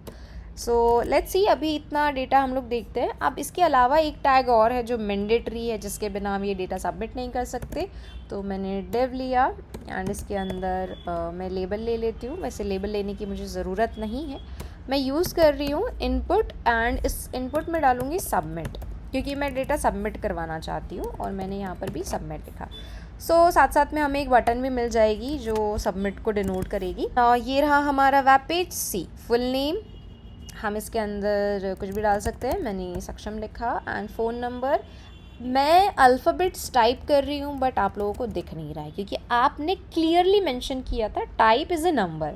हाँ, लेकिन अगर मैं नंबर टाइप करूँगी तो यहाँ पर देखिए आपको नंबर दिखाई दे रहा है लेकिन अल्फ़ाबेट्स नहीं दिख रहे थे। अब मैं यहाँ पे गई, मैंने सपोज़ लिखा info@gmail and I forget dot and मैंने कॉम लिखा एंड मैं सबमिट करती हूँ। देखिए जो आपने डेटा सबमिट किया है उसमें अभी तो कोई भी प्रॉब्लम नहीं आ रही है क्योंकि आपने कोई रिक्वायर्ड नहीं लगाया, कुछ भी नहीं लगाया। तो अगर आप यहाँ पर डॉट नहीं भी लिखोगे तो भी वो सबमिट कर देगा। बट रूल्स के अकॉर्डिंग मैं आपको बताती हूँ कि मान लीजिए मेरा कहना है कि ईमेल डालना इज़ मैंडेटरी, तो मैंने यहाँ पे लिखा रिक्वायर्ड। बिना ईमेल प्रॉपरली डाले आप आगे नहीं बढ़ सकते हो। सो हम यहाँ पे चलते हैं एंड अगेन हम इसको रिफ़्रेश करके मैं URL चेंज कर देती हूँ एंड हम लोग एक काम करते हैं, इसको वापस से रिफ़्रेश कर देते हैं। ना अब मैं एंटर करती हूँ, अगेन मैंने लिखा दीपिका, नंबर रैंडमली, अभी के लिए कुछ भी हम डाल सकते हैं एंड मैंने बस रैंडम ईमेल लिखा and I am trying to submit. So जैसे ही मैंने सबमिट पे क्लिक किया ना, उसने बोला कि @ चाहिए जो कि मिसिंग है। So we can do one thing, now मैंने लिखा info@gmail.com एंड जैसे ही मैंने लिखा सबमिट किया, सी मेरा डेटा सबमिट हो गया। अभी मुझे कोई भी वार्निंग नहीं आई। तो ये जो हमने टाइप यूज़ किया ये ईमेल है। अब ईमेल के अलावा कुछ और भी टाइप्स है, जैसे मैं चाहती हूँ आपको चॉइस देना कि आपको चूज़ करना है कि आपका जेंडर क्या है, तो आपको कोई एक ही चॉइस मिलेगी। सो मैंने लेबल में लिखा, मैं ये जेंडर के लिए लिख रही हूँ, तो मैंने यहाँ पे लिखा जेंडर, एंड यहाँ पर भी मैंने लिखा जेंडर। इनपुट में हमें टाइप चेंज करना पड़ेगा क्योंकि आप उससे एंटर नहीं करा रहे हो, आप उसको ऑप्शन दे रहे हो और बोल रहे हो कि अब सिलेक्ट करो। तो अगर आपको कोई एक ऑप्शन ही चूज़ करवाना है तो उसके लिए आप यूज़ करोगे रेडियो का। रेडियो टाइप आपके लिए एक ऑप्शन क्रिएट करेगा। सी, आपको यहाँ पे दिख रहा होगा, देखिए यहाँ पे ये सर्कल बन गया। अब मैंने इसको क्लिक किया तो ये सिलेक्ट हो गया, बट यू आर सेइंग कि आपको कोई एक ही चूज़ करना है। सो ठीक है, मैं एक काम करती हूँ कि मैं एक इनपुट और दे देती हूँ। मैंने यहाँ पे लिया इनपुट, यहाँ पर भी मैंने लिखा रेडियो। अब हम इसको रिफ्रेश करते हैं। सो या देखिए आपको यहाँ पे 2 डॉट्स दिख रहे हैं, लेकिन दोनों ही सिलेक्ट हो रहे हैं। आपका कहना है कि दोनों में से कोई एक ही सिलेक्ट हो, बिकॉज इन दोनों के बीच में ऐसा कोई रिलेशन नहीं है जो ये बता सके कि ये दोनों आपस में कनेक्टेड है। तो रिलेशन इस्टेब्लिश करने के लिए मैं पहले तो इनके नेम दे देती हूँ। सो मैंने यहाँ पर भी लिखा जेंडर एंड यहाँ पर भी लिखा जेंडर। ठीक है, मैंने यहाँ पे नेम डिसाइड कर लिया। अब मैं आपको इसको रन करके दिखाती हूँ ना। हम रिफ़्रेश करते हैं, मैंने इसको क्लिक किया, अब देखिए सी, अब दोनों में से किसी एक को ही चूज़ कर पा रहे हैं क्योंकि ये भी जेंडर है, ये भी जेंडर है, और ये हमने दोनों के बीच में एक रिलेशन इस्टेब्लिश कर दिया कि बोथ आर कनेक्टेड। नाउ इसके अलावा अब देखिए आपको नहीं पता कि आप किसको क्लिक कर रहे हो, लाइक फीमेल को क्लिक कर रहे हो, आप मेल को क्लिक कर रहे हो। तो उसके लिए हम एक काम करते हैं, हम इनके बाद में यहाँ पर चाहे तो आप यहाँ पर भी लिख सकते हो, और आप चाहते हो कि आप उस वर्ड को फॉर्मेटिंग दे पाओ तो आप चाहो तो लेबल में यूज़ कर लो, या फिर आप रेंडमली भी लिख सकते हो। सपोज़ मैंने यहाँ पे लिखा फीमेल और यहाँ पे मैंने लिखा मेल। ठीक है, एंड हम इसको रिफ़्रेश करते हैं। देखिए आपके सामने यहाँ पे फीमेल आ गया और ये मेल आ गया। अगर मैं इसको सेलेक्ट करूँगी दैट मीन्स फीमेल जाएगा, और अगर मैं इसको सेलेक्ट करूँगी तो मेल जाएगा। अब हम एक काम करते हैं, इस डेटा को सबमिट करके देखते हैं और ये चेक करते हैं कि क्या डेटा जा रहा है या नहीं जा रहा है। सो अगेन मैंने यहाँ से अपना सजेशन ले लिया, नंबर्स हम एंटर करवा लेते हैं। हमने एक जीमेल लिया, मैंने फ़ीमेल सेलेक्ट किया एंड मैंने सबमिट किया। अगर आप यहाँ पर देखोगे कि जेंडर में सिर्फ ऑन आ रहा है, आपने जो सिलेक्ट किया वो नहीं आ रहा है। आई एम सॉरी, मैं इसको जूम नहीं कर सकती क्योंकि ये URL के अंदर आ रहा है। हाँ, मैं आपको एक चीज़ यहाँ पर कॉपी पेस्ट करके दिखा सकती हूँ कि हमारा जो URL है वो एग्जैक्टली कैसे बन रहा है। सी, जेंडर इक्वल्स टू सिर्फ ऑन है, बट जब यहाँ हमने ईमेल किया तो ईमेल इक्वल्स टू हमारा ईमेल आया। ये हमारे नेम्स है और ये उस नेम का डेटा है। Gender is blank and the reason is कि आपने फीमेल और मेल इनपुट के अंदर नहीं, इनपुट के बाहर रखा हुआ है। तो इस फीमेल का इस इनपुट से कोई रिलेशन नहीं है। तो इनपुट हमें एक एट्रीब्यूट और देता है, that is a value attribute. तो इस वैल्यू एट्रीब्यूट के अंदर अगर मैंने लिखा फीमेल तो यहाँ से इस इनपुट से क्या जाएगा, फीमेल जाएगा, और इस वैल्यू में मैंने रखा मेल तो इससे क्या जाएगा, मेल जाएगा। अब इसे हम वापस से सेव करके एंड रन करके देखते हैं। उसके लिए पहले तो मुझे अपना ये URL चेंज करना पड़ेगा। मैं यहाँ पे अपना नेम सेलेक्ट कर लेती हूँ, नंबर सेलेक्ट कर लेती हूँ, ईमेल। नाउ मैंने सेलेक्ट किया दिस टाइम मेल एंड मैंने सबमिट किया। अब हम एक काम करते हैं, इसको थोड़ा सा जूम करने के लिए यहाँ आते हैं एंड मैं इसको यहाँ पे आपको पेस्ट करके दिखाती हूँ। सी, जेंडर में अब क्या चला गया, मेल चला गया।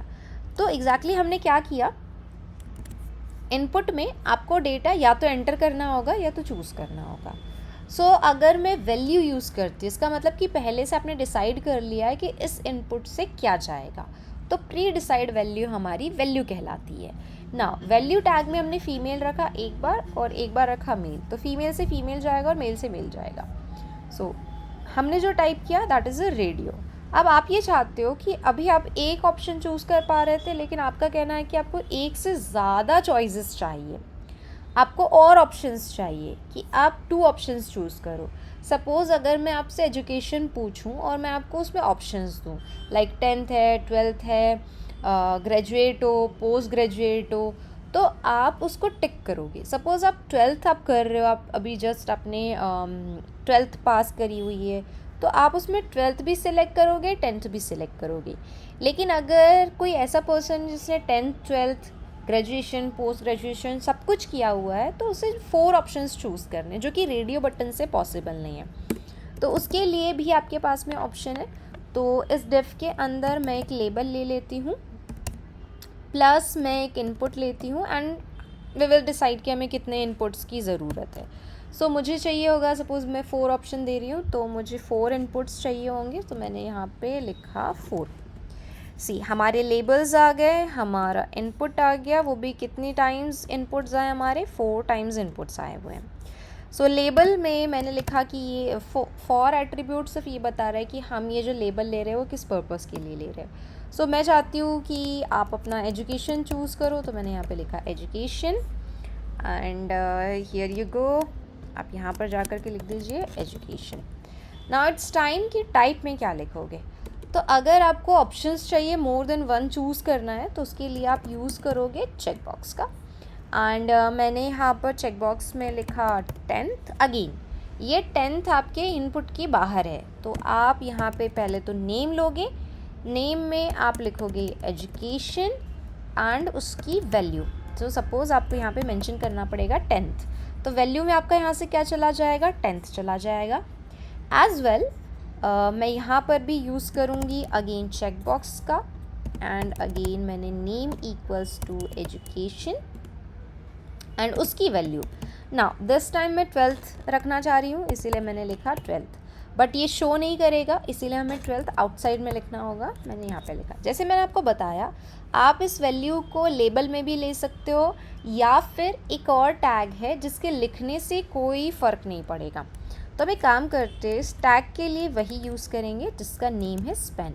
स्पेन की खुद की कोई प्रॉपर्टी नहीं होती है। अगर आप नॉर्मली एक टेक्स्ट रखना चाहते हो तो स्पेन टैग का भी यूज़ कर सकते हो। इसके अंदर हमने 10th रखा।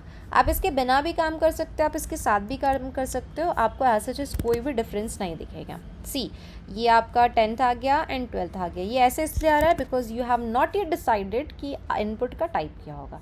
तो आप स्पेन के साथ काम करना चाहते हो तो आप स्पेन के साथ काम कीजिए, अदरवाइज़ आप नॉर्मली भी लिख सकते हो। सो मैंने यहाँ पर मैं स्पेन यूज़ कर लेती हूँ, एंड जो हमारे लेफ़्ट टाइप से उसमें मैंने चेक बॉक्स रखा, name equals to education, and we can use value equals to, suppose मैंने लिखा अंडर ग्रेजुएट। अभी के लिए मैं 3 इनपुट्स ही यूज़ कर रही हूँ, एंड हम यहाँ पे गए, हमने लिखा स्पेन एंड मैंने लिखा अंडर ग्रेजुएट। सी, 10th भी सिलेक्ट हुआ, 12th भी सिलेक्ट हुआ, यूजी भी सिलेक्ट हुआ। लेकिन रेडियो की बात करें तो इन दोनों में से कोई एक ही सिलेक्ट होगा। आप चाहें तो इसको डीसिलेक्ट भी कर सकते हो, ठीक है। तो ये जो हमने अभी पढ़ा है ये है टाइप चेक बॉक्स। अब टाइप चेक बॉक्स के अलावा हम कुछ और भी टाइप्स पढ़ेंगे। सो अगेन मैंने डिव लिया।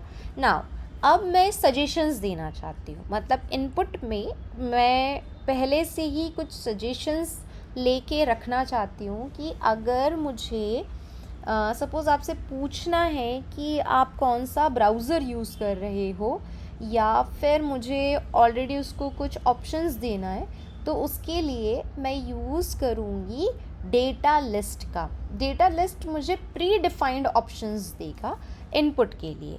सो मैंने डिफ के अंदर लेबल लिया, एंड मैंने उससे पूछा कि सिलेक्ट योर डिवाइस, क्या फ़ोन यूज़ कर रहे हो या आप डेस्कटॉप यूज़ कर रहे हो। तो मैं यूज़ कर रही हूँ डिवाइसेस के लिए। मुझे जानना है कि भाई आप कौन सा डिवाइस यूज़ कर रहे हो, मैं एक सर्वे कर रही हूँ अगर तो। एंड मैंने यहाँ पर यूज़ किया डिवाइस, कि आपको अपना डिवाइस बताना है।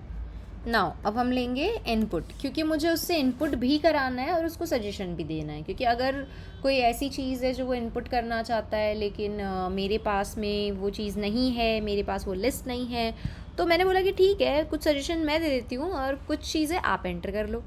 तो हम इसका जो टाइप लेंगे, एग्जैक्टली हम इसमें टाइप नहीं लेंगे, हम यहाँ जाएंगे एंड हमें लिस्ट बनानी है। तो मैं यहाँ पे गई, मैंने लिखा लिस्ट। तो क्वेश्चन इज़ दैट कि आप किस चीज़ की लिस्ट बना रहे हो, तो आपने बोला कि आप लिस्ट बना रहे हो डिवाइस की, ठीक है। तो आपकी लिस्ट बन गई। आपको यहाँ से नेम देना होगा क्योंकि आप स्टोर तो कराओगे। तो मैंने यहाँ पे लिया डिवाइस, ये मेरी जो मेरा जो इनपुट है उसका नेम है। अब ये एंटर करेगा, लेकिन आप उसको सजेशन भी देना चाहते हो। तो अगर आप सजेशन देना चाहते हो तो आप यहाँ पर ले लोगे डेटा लिस्ट। सो मैंने लिखा data and list. Data list के अंदर एक सब टैग है जो आपको यूज़ करना पड़ेगा, and that is a option. कि भाई आपने बोला है कि आप उसको सजेशन दोगे, लेकिन आप उसको सजेशन में क्या दोगे, दैट इज़ अ चॉइस। तो चॉइस में आपने ऑप्शन लिया, आपको इसको क्लोज करने की कोई ज़रूरत नहीं, क्योंकि हम सिर्फ सजेशन दे रहे हैं। सो मैंने वैल्यू में लिखा, मैंने लिया फ़ोन, मैं ले लेती हूँ मोबाइल, एंड मैंने लिया एक और ऑप्शन मैं चाह रही हूँ, तो I just copy this and here we go. मैंने इसको पेस्ट किया। मैंने बोला कि मैं लैपटॉप यूज़ कर रही हूँ, तो मैंने यहाँ पे लिखा लैपटॉप, एंड अगेन मैं वापस से इसको एक और चॉइस दे देती हूँ। सो मैंने इसको दिया टैबलेट। ठीक है, अब आपको जो यूज़ करना है आप यूज़ कर लो ना। अब हम यहाँ पे गए, आपको देखो यहाँ पर इनपुट का ऑप्शन आ रहा है ना। हम इस पे गए, अब मैंने यहाँ पे लिखा डिवाइस। तो जैसे ही मैंने यहाँ पे लिखा टैब टी, शायद हम कुछ मिस कर रहे हैं। Okay, we had a mistake. देखिए, डेटा लिस्ट सेपरेट है, इनपुट सेपरेट है, हमें इन दोनों के बीच में रिलेशन इस्टेब्लिश कराना है। तो मैं इस डेटा लिस्ट की एक आईडी दे देती हूँ, और आईडी में लिख देती हूँ डिवाइस। सो यहाँ पर देखिए आपको डिवाइस मिल रहा है एज अ लिस्ट, और यहाँ पर आपकी आईडी मिल रही है डिवाइस। सो आपने यहाँ पे रिलेशन स्टैब्लिश कर लिया। अब हम अपने कोड को चला के देखते हैं। सो यहाँ हम पहुँचे, देखिए यहाँ पे एक ड्रॉप लिस्ट आ गई, मैंने क्लिक किया तो उसने मुझे वो सजेशंस दिए हैं जो हम चाहते हैं, प्री डिफाइंड है। और मान लीजिए कि आप अपना खुद का भी कुछ एंटर करना चाहते हो, जैसे मैंने एम लिखा, तो एम से रिलेवेंट जितने ऑप्शंस रहेंगे वो हमें ला करके दे देगा। बट अगर मैं यहाँ पे डेस्कटॉप ऐड करना चाहती हूँ तो वो पहले से नहीं था, एंड मैंने सबमिट किया, बट देयर इज़ मैंडेटरी, मैंने सबमिट किया। सी डिवाइस में डेस्कटॉप आ गया। अब मैं यहाँ पे गई तो देखो उसने मुझे फिर से सजेशंस भेजे। ये सजेशन मेरे हैं जो मैंने उसको प्री डिफाइंड दिए थे, और ये जो 2 ऑप्शंस आ रहे हैं ये जब आपने एंटर किया तब उसने उसको एज अ सजेशन ऐड कर दिया। तो आप अपना भी डेटा इंसर्ट करना चाहते हो और आप सामने वाले से सजेशन भी लेना चाहते हो, तब हम किसका यूज़ करेंगे, डेटा लिस्ट टैग का यूज़ करेंगे। चलिए, ये तो सजेशन की बात हो गई, लेकिन आप उसको कुछ ऑप्शंस दे रहे हो जिसमें वो टाइप नहीं कर सकता। अभी तो आप उसको टाइप भी करवा रहे थे और सिलेक्ट भी करवा रहे थे, लेकिन आप चाहते हो कि हमें कुछ एक ऐसा टाइप चाहिए जिसमें एक लिस्ट आ जाए और उस लिस्ट से हम डेटा सिर्फ सिलेक्ट कर पाएँ, हम टाइप ना कर पाए। तो उसके लिए भी आपके पास में एक टैग है जिसे हम कहते हैं सिलेक्ट टैग। सिलेक्ट टैग के अंदर उसका नेम आपको देना होगा। सो मैं सिटी सिलेक्ट करवाना चाह रही हूँ, इसलिए मैंने लिखा सिटी, एंड यहाँ पर आप लिख दो सिटी। क्या सिटी आप दोगे, प्लस अब आप लिस्ट देना चाहते हो, तो लिस्ट देने के लिए हम लोग यूज़ करेंगे ऑप्शन टैग का, और हमें इसकी ओपनिंग क्लोजिंग दोनों ही करनी होगी। सो मैं एक सिटी बना रही हूँ, मैंने एक लिस्ट बनाई सिटीज़ की, मैंने यहाँ पे भोपाल लिखा, मैंने यहाँ पे भी भोपाल लिखा, प्लस अगेन आप ऐसे बहुत सारा डेटा रख सकते हो। सो मैं यहाँ पे कुछ ही सिटीज़ रख रही हूँ, मैंने लिखा इंदौर, और इस तरीके से आप और भी डेटा रख सकते हो। मैं इतना टाइप ना करके सेम डेटा को रिपीट ना, इस कोड को हम रन करके देखते हैं। ये हमने सिलेक्ट यहाँ क्यों बंद कर दिया, हमें इस सिलेक्ट को ऑप्शंस के नीचे बंद करना होगा। सो हमने सिलेक्ट को यहाँ पे बंद कर दिया। अब हम इस कोड को रन करके देखते हैं। देखिए आपको यहाँ पर एक लिस्ट मिल गई, ऑलरेडी भोपाल सिलेक्टेड है। जैसे ही मैंने क्लिक किया ये मेरे सामने एक ड्रॉप लिस्ट आ गई। फर्स्ट डेटा पहले से डिफाइंड होता है जो हमें शो करेगा। अब डेटा लिस्ट में और सिलेक्शन में क्या डिफरेंस है, आप डेटा लिस्ट में एंटर भी कर सकते हो और सिलेक्ट भी कर सकते हो, और सिलेक्ट में आप सिर्फ और सिर्फ सिलेक्ट कर सकते हो, आप एंटर नहीं कर सकते। तो ये हो गए हमारे कुछ इम्पॉर्टेंट टाइप्स। इसके अलावा कुछ टाइप्स और है जो आप यूज़ कर सकते हो।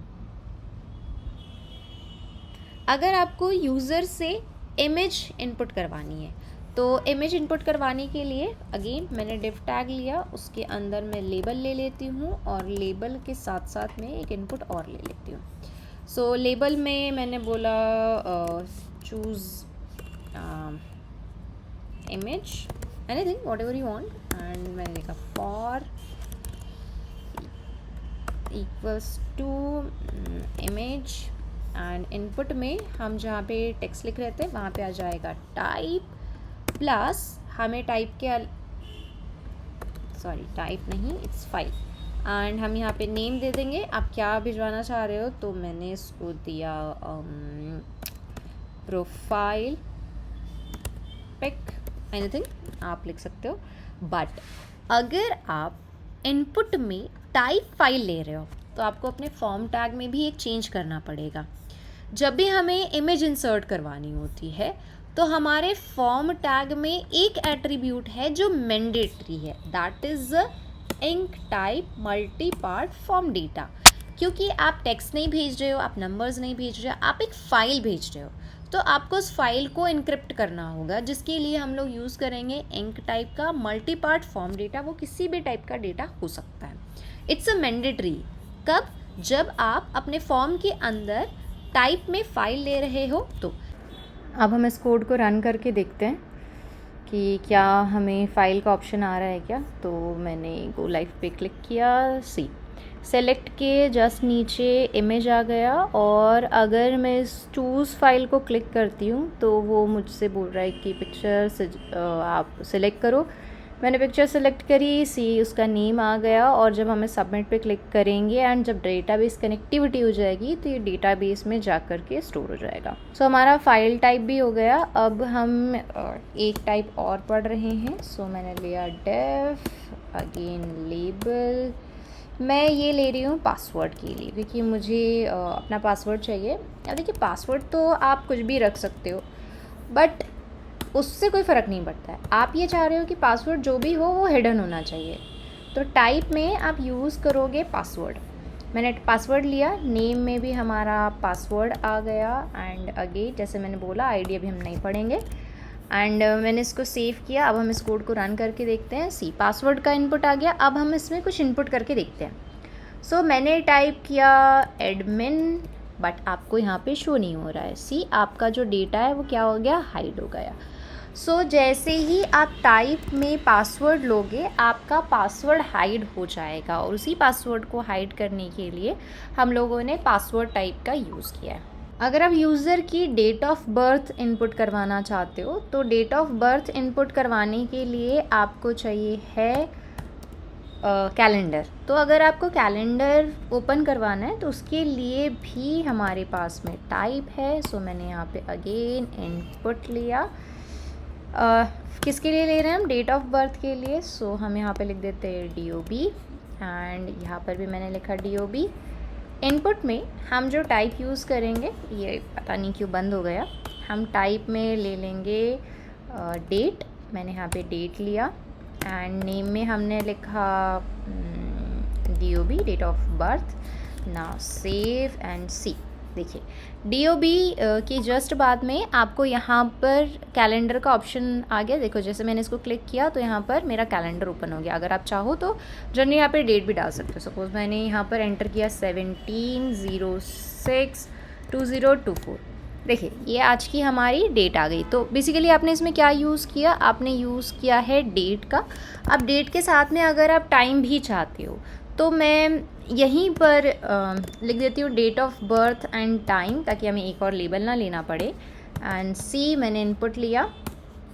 टाइप में दिस टाइम हम यूज़ करेंगे टाइम, एंड नेम में हम ले लेते हैं टाइम। That's it. अब हम इस कोड को रन करते हैं। सी ये हमारी डेट्स हो गई, यहाँ पर हमारा टाइम आ गया। तो अगर आपको टाइम चाहिए तो आप टाइम टाइप का यूज़ करोगे, और अगर आपको डेट चाहिए तो आप डेट टाइप का यूज़ करोगे। सो ये हमारे कुछ इम्पॉर्टेंट टाइप्स है जो हमें रिक्वायर्ड है। इसके अलावा कुछ टाइप्स हो सकता है और हो, जिसके बारे में मैं आपको डिस्क्रिप्शन में मेंशन कर दूंगी कि आप यहाँ से भी जा कर के टाइप देख सकते हो। अब अगर आप इसी फॉर्म में कई सारी लाइंस इनपुट कराना चाहते हो, कोई मैसेज देना चाहते हो, तो उसके लिए आप यूज़ करोगे एक टैग का जिसका नेम है टेक्स्ट एरिया। सो अगर आपको इसी फॉर्म के अंदर मल्टीपल लाइंस ऐड करनी है तो आप यहाँ पर टेक्स्ट एरिया टैग का यूज़ करोगे। सपोज़ मैंने इसको नेम दिया मैसेज, अब अगर आप मैसेज ऐड कर रहे हो तो there is 2 attributes, cols and rows. आप कितनी रोज़ एंड कितने कॉलम्स इंसर्ट करवाना चाहते हो आप अपने टेक्स्ट एरिया में। तो टेक्स्ट एरिया हम कब यूज़ करेंगे, जब हमें मोर देन 1 लाइन या फिर कई सारी लाइंस स्टोर करनी है, तो उसके लिए हम टेक्स्ट एरिया का यूज़ करेंगे। ये जनरली मैसेज होता है जो आप यूज़ करोगे यूज़र से इनपुट मांगने के लिए। सो देखिए मैंने यहाँ पर लिखा हुआ है कि मुझे 30 कॉलम्स चाहिए एंड 10 रोज़ चाहिए। अगर मैं इसको छोटा करूँगी, मतलब अपनी रोज़ एंड कॉलम्स को थोड़ा कम करूँगी, तो ये जो बॉक्स है ये भी हमारा छोटा हो जाएगा। सो जैसे कि आपने टेक्स्ट एरिया का यूज़ देखा, आप उसके अंदर कई सारी लाइंस लिख सकते हो। अब हम बात करते हैं बटन टैग की। सो देखिए बटन एग्जैक्टली कैसे काम करेगा। आप स्टैंड अलोन तो बटन लगाओगे नहीं, तो हम एक काम करते हैं, हम एक डिव बना लेते हैं। उस डिव के अंदर आप एक पैराग्राफ बना लीजिए एंड मैं पैराग्राफ में सपोज़ लॉरिम ही यूज़ कर लेती हूँ।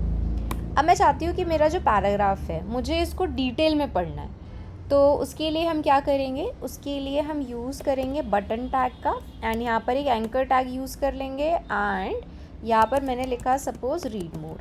ठीक है, अब जैसे हम इस कोड को रन करके देखते हैं, जैसे ही हम इस कोड को रन करके देखते हैं, हमारे सामने एक बटन जैसा बन करके आ जाएगा हमारे वेब पेज में।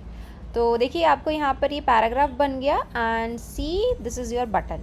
ठीक है, तो ये आपकी बटन बन गई। अब इसको आपको डेकोरेट करना है तो आप CSS का यूज़ कर सकते हो। सो यहाँ पर हमारा बटन टैग भी एंड होता है। अब अगर आप अपने वेब पेज में वीडियो यूज़ करना चाहते हो, कहीं पर आप वीडियो लगाना चाहते हो, तो उसके लिए हम जो टैग यूज़ करेंगे that is a video tag. Video tag के अंदर हम अपना सोर्स रखेंगे। सो मैं यहाँ जो SRC एट्रीब्यूट है उसको यूज़ न करके जो आपका टैग है जो हमें मिला है जिसमें हम सोर्स रखेंगे, वो टैग है सोर्स टैग। तो सोर्स टैग के अंदर हमारी फ़ाइल का पाथ जाएगा और वीडियो के अंदर हम कुछ एट्रीब्यूट्स यूज़ करेंगे। देखते हैं वो क्या एट्रीब्यूट्स होंगे। उससे पहले सोर्स के अंदर मैं लिख देती हूँ SRC एंड SRC में आपको पाथ देना है कि आपका वीडियो कहाँ पर है। तो जो मेरा वीडियो है वो इसी फोल्डर के अंदर है, सो मैं सिर्फ उस फोल्डर का पाथ दूँगी। मैंने लिखा डेटा साइंस वीडियो एंड मैं इसको सेव करती हूँ और हम इसको चेक करते हैं कि एग्जैक्टली क्या रहा है। सो हम स्क्रीन पे चलते हैं ना, ये हमारे सामने स्क्रीन आ गई। अब देखिए ये जो स्क्रीन है ये काफ़ी बड़ी है, सो पहले तो हम इसको थोड़ा सा छोटा कर लेते हैं। चलिए अब हम यहाँ पे गए एंड इसको छोटा करने के लिए जो वीडियो का लेआउट है मैं उसको ही छोटा करूँगी। सो वीडियो के अंदर हम यूज़ करेंगे विड्थ एट्रीब्यूट का। मैं बहुत बड़ा वीडियो का व्यू नहीं चाहती हूँ, सो मैंने यहाँ पे लिया 30%। ना ये हमारी स्क्रीन का 30% आ गया। अब अगर आप देख रहे होंगे तो देखो यहाँ पर आपको ना तो वीडियो को प्ले करने का ऑप्शन है ना पॉज करने का, कोई भी ऑप्शंस नहीं है, बिकॉज़ आपने सिर्फ ये बताया कि आप एक सोर्स ले रहे हो जो कि ये है। ठीक है, बट उस वीडियो में जो भी एक्टिविटी होगी वो हमारा वीडियो टैग डिसाइड करेगा। तो उसका एक एट्रीब्यूट है दैट इज़ अ कंट्रोल। तो कंट्रोल्स एग्जैक्टली क्या करेगा, आपकी वीडियो को कंट्रोल करेगा, पॉज करना, प्ले करना एंड उसको साइज़ इंक्रीज़ करना। सो देखिए जैसे हमने कंट्रोल यूज़ किया आपके सामने सारे कंट्रोल्स आ गए। आप इसको म्यूट कर सकते हो, आप स्क्रीन का साइज़ बड़ा कर सकते हो, छोटा कर सकते हो, वीडियो को प्ले कर सकते हो, पॉज कर सकते हो एंड आप यहाँ से उसकी स्पीड बढ़ा सकते हो, डाउनलोड कर सकते हो। तो ये जो ऑप्शंस हमें मिले हैं ये हमें किसने दिए, ये हमें कंट्रोल्स ने दिए। प्लस अगर मैं चाहती हूँ कि जैसे मैं किसी भी वेब पेज पे जाऊँ और उसमें जो वीडियो लगा हुआ है वो ऑटो प्ले हो जाए, मुझे प्ले ना करना पड़े, क्योंकि अभी देखिए मुझे अगर इस वीडियो को प्ले करना है तो मुझे इस प्ले बटन को प्रेस करना पड़ेगा। अब मैं चाहती हूँ कि वो ऑटो प्ले हो जाए, तो उसके लिए मैं यूज़ करूँगी ऑटो प्ले। लेकिन जब मेरा वीडियो ऑटो प्ले होगा, सो बेसिकली देखिए मैंने ऑटो प्ले लगाया, ये देखिए मेरा वीडियो ऑटोमेटिक प्ले हो गया। अब मैं चाहती हूँ कि यार मैं तो उस वेब पेज पे हूँ नहीं, जैसे मैंने यहाँ पे इसको सेव किया एंड वहाँ पर मेरा वीडियो प्ले हो गया, तो मैं चाहती हूँ कि जब मेरा वीडियो प्ले हो जाए तो उसमें वॉइस ना हो, वो म्यूटेड रहे एंड किसी को अगर देखना है सुनना है तो वो जा कर के वहाँ पे सुन सकता है। तो उसके लिए मैं यूज़ करूँगी म्यूटेड का, जैसे ही मैंने म्यूटेड रखा, देखिए मेरा वीडियो तो चल रहा है, वीडियो प्ले हो रहा है, लेकिन मेरा जो वीडियो वो कैसा है, म्यूट है। अब आप उसको अनम्यूट कर लीजिए, ठीक है। सो बेसिकली यहाँ पर कितने कंट्रोल्स हमने यूज़ किए, कितने एट्रीब्यूट्स हमने यूज़ किए, controls, auto play and muted. Controls हमें वीडियो के कंट्रोल्स देगा कि आपको बड़ा करना है, छोटा करना है, आप म्यूट करना चाहते हो, आप उसको फॉरवर्ड करना चाहते हो, आप डाउनलोड करना चाहते हो, आप क्या एक्टिविटी करना चाहते हो, ये कंट्रोल्स डिसाइड करेगा। बट अगर आप चाहते हो कि आपके वेब पेज पे जाते से ही वीडियो प्ले हो जाए, तो उसके लिए हम ऑटो प्ले का यूज़ करेंगे, एंड जो वीडियो है वो म्यूटेड रहे तो आप म्यूटेड का यूज़ करोगे। अब अगर आपको लगता है कि जो यूज़र है वो काफ़ी टाइम तक के आपके वेब पेज पे स्टे करेगा, तो क्यों ना उस वीडियो को हम ऑटो प्ले कर दें, तो क्यों ना हम उस वीडियो को लूप में चलाएं, मतलब वापस से प्ले कर दे। तो वापस से प्ले करने के लिए हम यूज़ करेंगे लूप एट्रीब्यूट का। सी, अब हमें काम करते हैं, इसको एंड तक पहुंचाते हैं। मैंने इसको एंड तक के पहुंचाया 352 353। सी, आपका जो वीडियो है वो वापस से प्ले हो गया। तो ये क्यों हुआ, क्योंकि आपने अपने एट्रीब्यूट्स में लूप का यूज़ किया था। तो सोर्स टैग हम यूज़ करेंगे हमारे फाइल का पाथ लिखने के लिए, video tag is a parent जो हमारे कंट्रोल्स रखेगा। अगर आप इसको CSS लगाते हो तो ये और भी बेहतर तरीके से बन सकता है। अब वीडियो टैग जैसे आपने यूज़ किया तो ये तो डाउनलोडेड वीडियो था, लेकिन अगर आप किसी यूट्यूब का वीडियो प्ले करना चाहते हो, किसी यूट्यूब का वीडियो अपनी वेब पेज में लगाना चाहते हो, तो वो आप कैसे करोगे। हम एक काम करते हैं, उसके लिए भी हमें कुछ टैग्स मिले हुए हैं। उस टैग का नेम है आई फ्रेम टैग। ओके, हम आई फ्रेम यूज़ करेंगे। आई फ्रेम को चाहिए होता है SRC। तो अब ये जो SRC है ये हमें कहाँ मिलेगा, ये हमें मिलेगा यूट्यूब के वीडियो में। प्लस इसी तरीके से आई फ्रेम की ही हेल्प से आप अपने वेब पेज पे मैप लगा सकते हो। जो गूगल मैप आप देखोगे तो उसके लिए आपको कहाँ जाना पड़ेगा, गूगल मैप में। तो हम एम्बेडेड वीडियो यानी कि यूट्यूब का वीडियो और मैप हम दोनों ही आई फ्रेम में यूज़ कर सकते हैं। हम पहले तो यूट्यूब के वीडियो पे चलते हैं, वहाँ से एक आई फ्रेम ले लेते हैं। ये हमारा यूट्यूब का एक वीडियो है। इसमें देखिए यहाँ पे एक शेयर का ऑप्शन आ रहा है, हम शेयर के ऑप्शन को क्लिक करेंगे। Now click on embed. जैसे हमने यहाँ पे क्लिक किया, हमारे पास में आई फ्रेम देखिए ये टैग आ गया। अब हम इस कोड को कॉपी करते हैं एंड हमारे कोड में ले जा कर के पेस्ट कर देते हैं। मैंने आई फ्रेम से ही कॉपी किया हुआ है, तो मैं इसको यहाँ से रिमूव कर देती हूँ एंड नाउ सी मैंने इसको पेस्ट कर दिया। चलते हैं और हमारे वेब पेज पे देखते हैं कि हमें ये वीडियो मिला है नहीं मिला। सी, ये देखिए आपके सामने ये वीडियो हो गया। अब आप इसको यहाँ से प्ले कर सकते हो। मतलब आपने क्या किया, या तो आप अपना डाउनलोडेड वीडियो लगा दीजिए या फिर आप यूट्यूब का भी वीडियो लगा सकते हो। यूट्यूब का वीडियो लगाने के लिए आप किसका यूज़ करोगे, आप आई फ्रेम का यूज़ करोगे। मैं इसको थोड़ा सा रैप कर देती हूँ। ये हमारा यूट्यूब का वीडियो होगा। अब देखिए, अगर आपको इसका साइज़ छोटा बड़ा करना है, आप इस वीडियो को थोड़ा छोटा करना चाहते हो, इसकी हाइट को थोड़ा छोटा करना चाहते हो, तो यहाँ पर अगर आप ध्यान से देखेंगे तो आई फ्रेम के साथ में आपको विड्थ एट्रीब्यूट और हाइट एट्रीब्यूट मिला हुआ है। ठीक है, तो अगर आप यहाँ से चेंज करते हो, सपोज़ आपको 560 थोड़ा बहुत ही यहाँ पे चेंजेस करने हैं, मैं आपको एक चेंज छोटा सा करके दिखा देती हूँ। एंड मैंने यहाँ पे 500 किया। सी, हियर यू गो। देखिए आपका वीडियो थोड़ा सा छोटा हो गया, मतलब ये जो स्क्रीन है आपको थोड़ी सी छोटी दिख रही होगी। अगर आप उसमें और चेंजेस करना चाहते हो तो मैं कर देती हूँ 250। Here you go. सी, ये देखिए अब ये इक्वल आ गई, क्योंकि आपने इसको क्या कर दिया, थोड़ा सा छोटा कर दिया। आप चाहें तो हाइट और विड्थ एट्रीब्यूट की हेल्प से इसमें चेंजेस कर सकते हैं ना। जैसे मैंने आपसे बताया कि आई फ्रेम का यूज़ हम यूट्यूब के वीडियो के लिए भी कर सकते हैं एंड मैप के लिए भी कर सकते हैं। आई फ्रेम के अंदर ही हम यहाँ SRC में मैप का कोड लिखेंगे। नाउ हम एक काम करते हैं, हम गूगल मैप पे चलते हैं एंड सपोज़ मैंने सर्च किया सक्षम डिजिटल टेक्नोलॉजी एंड यहाँ पे देखिए आपको डायरेक्शन का ऑप्शन आ रहा है। काम करते हैं, हम यहीं से चल जाते हैं। या फिर you can do one thing, हम गूगल मैप ही सर्च कर लेते हैं। हम यहाँ पे गए गूगल मैप्स में एंड यहाँ जा कर के हम लिख लेते हैं सक्षम डिजिटल टेक्नोलॉजी। यहाँ पर देखिए आपको शेयर का ऑप्शन आ रहा है, आप इस शेयर के ऑप्शन को क्लिक कीजिए नाउ ये शेयर की लिंक है एंड यहीं पर एम्बेडेड मैप का भी ऑप्शन है, तो हम एम्बेडेड मैप को क्लिक करते हैं एंड आप यहाँ से कर दीजिए कॉपी HTML। सो हमने HTML के कोड को, मतलब कि आई फ्रेम के कोड को कॉपी किया एंड हम यहाँ पे पेस्ट कर देते हैं। देखिए आई फ्रेम जो हमने लिखा था, SRC जो मैंने आपसे बोला था कि SRC के अंदर ये है हमारे मैप का कोड। अगेन इसके पास भी विड्थ और हाइट है, इसकी हेल्प से आप अपने मैप को छोटा बड़ा कर सकते हो। लेट्स सी अभी जो हमारे पास में हाइट और विड्थ है उसका हमें आउटपुट कैसा मिलेगा। सी आपके पास में मैप भी आ गया। तो अगर आप इसको फुल विड्थ करना चाह रहे हो तो आप इसको 100% कर सकते हो, अगर आपको फुल हाइट चाहिए तो आप इसको भी 100% कर सकते हो। Height and width it's completely up to you कि आप उसको क्या रखोगे।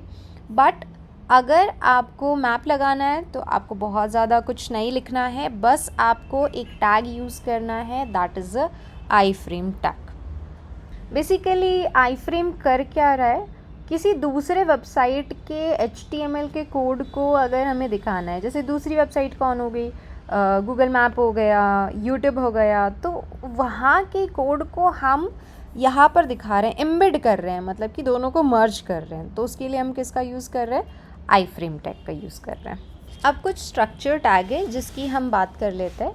अगर आप अपनी वेबसाइट बनाना स्टार्ट कर रहे हो तो सबसे पहले आप जो टॉप वाला हिस्सा बनाते हो उसको हेडर कहते हैं। सो बेसिकली हमें कुछ टैग्स ऐसे मिले, एज सच एज उनकी वैसे तो कोई प्रॉपर्टी नहीं होती, बट वो एक हमारे लिए स्ट्रक्चर बना करके दे देता है। हम सामने वाले को बता सकते हैं कि इस पार्ट में हम क्या रखने वाले।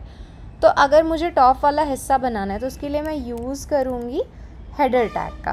तो हेडर टैग जैसे ही कोई देखेगा उसको समझ में आ जाएगा कि ये रिप्रेजेंट करने वाला है इंट्रोडक्शन, जो टॉप बार है उसको रिप्रेजेंट करेगा।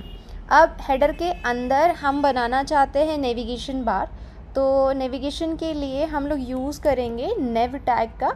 नेव जनरली डिफ़ाइन करेगा कि हम नेविगेशन बार बना रहे हैं जिसके अंदर लिंक्स आएगी। एंड इस नेव के अंदर, जैसे मैंने आपको प्रीवियस लेक्चर में पढ़ाया था, UL और UL के अंदर LI और LI के अंदर आप बनाओगे A टैग। तो ये हमारा स्ट्रक्चर हो गया जो हम अपने HTML के टॉप हिस्से में रखेंगे। अब इसके नीचे जो सेकंड सेक्शन आएगा वो कुछ भी हो सकता है, लेकिन ये जो हमने स्टार्ट किया है हेडर और यहाँ पर जो एंड किया हेडर, इसका मतलब ये हुआ कि हम हेड बनाने वाले। अब जिस तरीके से हेडर टैग बॉडी के टॉप हिस्से को डिनोट करता है, बिल्कुल वैसे ही फुटर टैग डॉक्यूमेंट के एंड सेक्शन को डिनोट करेगा। सो अगर मेरा डॉक्यूमेंट एंड होने वाला है तो मैं यूज़ करूँगी उसके लिए footer tag. Now footer tag या हेडर टैग लिखना इज़ नॉट कंपलसरी, बट अगर हम चाहते हैं कि हम एक स्ट्रक्चर रिप्रेजेंट करें कि हेड कहाँ से स्टार्ट हो रहा है, कहाँ पे क्लोज़ हो रहा है, फुटर कहाँ से स्टार्ट हो रहा है, कहाँ पे एंड हो रहा है, तो उसके लिए हम लोग ये दो स्ट्रक्चर टैग यूज़ करेंगे। नेव भी बिल्कुल वही बता रहा है कि आपका यहाँ से नेव लिंक्स स्टार्ट होने वाली है। अब हेडर में ज़रूरी नहीं कि सिर्फ नेव ही हो, आप चाहते हैं कि इमेज भी यूज़ कर सकते हो। तो ये जो इमेज है ये किसी भी पर्पज़ के लिए हो सकती है, लेकिन ये जो नेव है ये सिर्फ और सिर्फ लिंक्स के लिए, कि हम यहाँ पे लिंक्स रखने वाले हैं। एज वेल फुटर हम जो रिप्रेजेंट करेगा वो है एंड ऑफ योर डॉक्यूमेंट। तो यहाँ पर हमारा डॉक्यूमेंट एंड हो जाता है। मेरे ख्याल से आपको हेडर एंड फुटर दोनों ही टैग समझ आ गए होंगे कि हम क्यों लिख रहे हैं। एज सच इज़ इनकी कोई प्रॉपर्टी नहीं है, सिर्फ हम हमारे डॉक्यूमेंट को स्ट्रक्चर प्रोवाइड करने के लिए header tag and footer tag का यूज़ कर रहे हैं। एज वेल ऐसे ही एक टैग और है। सपोज़ आप कोई वेब पेज बना रहे हो, उसमें आपको कोई पैराग्राफ बनाना है या आप कोई आर्टिकल लिख रहे हो, तो उसके लिए हम लोग यूज़ करेंगे आर्टिकल टैग का। आर्टिकल टैग डिफ़ाइन करेगा कुछ पर्टिकुलर टैग्स को जो हम उसके अंदर रखेंगे। ये एक इंडिपेंडेंट कंटेंट आप कह सकते हो कि ये बाकियों से अलग है, बिकॉज़ ये हमारा आर्टिकल है। तो आर्टिकल के अंदर आप क्या रख सकते हो, आर्टिकल के अंदर आप P टैग रखोगे और P टैग के अंदर आप अपना पैराग्राफ बनाओगे। ठीक है, अब मैं आपको दोनों का आउटपुट दिखाती हूँ कि कैसे हेडर, फुटर और आर्टिकल टैग काम कर रहे हैं। सपोज़ मैंने यहाँ पे होम रखा एंड आप यहाँ पे कई सारे और भी ऑप्शंस रख सकते हैं। प्लस फुटर के अंदर आप जो चाहें वो रख सकते हैं। सपोज़ मैं इसके अंदर भी यूएल रख देती हूँ, क्योंकि फुटर में हम लोग अपने कुछ पार्टीशंस करेंगे जिसके अंदर हमारे वेब पेज का शॉर्ट नोट होगा। सो मैं इसके अंदर भी यूएल बना लेती हूँ, एलआई बना लेती हूँ, और मैंने लिखा अबाउट एंड ऑल, या फिर आप अबाउट सेक्शन बना सकते हो ना। अब हम इस कोड को रन करते हैं, देखते हैं कि हमारा आउटपुट क्या आ रहा है। चलिए देखते हैं। सो ये रहा हमारा आउटपुट। सी, ये हमारा हेडर सेक्शन हो गया, ये हमारा आर्टिकल हो गया, और ये हमारा फुटर हो गया। देखिए आपको पैराग्राफ एसएचएस पहले वाले पैराग्राफ से कुछ डिफरेंट नहीं लग रहा है, और ये एलआई और ये भी कुछ डिफरेंट नहीं है, सारी चीज़ें बिल्कुल सेम है, सिर्फ हमें यहाँ पर एक स्ट्रक्चर प्रोवाइड किया गया। सो मुझे जितने भी टैग्स इंपॉर्टेंट लगे मैंने आपको इस वीडियो में सारे टैग्स पढ़ा दिए। लेकिन अगर आपको लगता है कि कोई ऐसा टैग है जो आप समझना चाहते हो तो मुझे इस कमेंट सेक्शन में लिख करके भेज दीजिए, मैं उस पर भी वीडियो बनाऊंगी। So thank you so much for watching this video. Please like, share and subscribe our channel. We will see in the next video of CSS.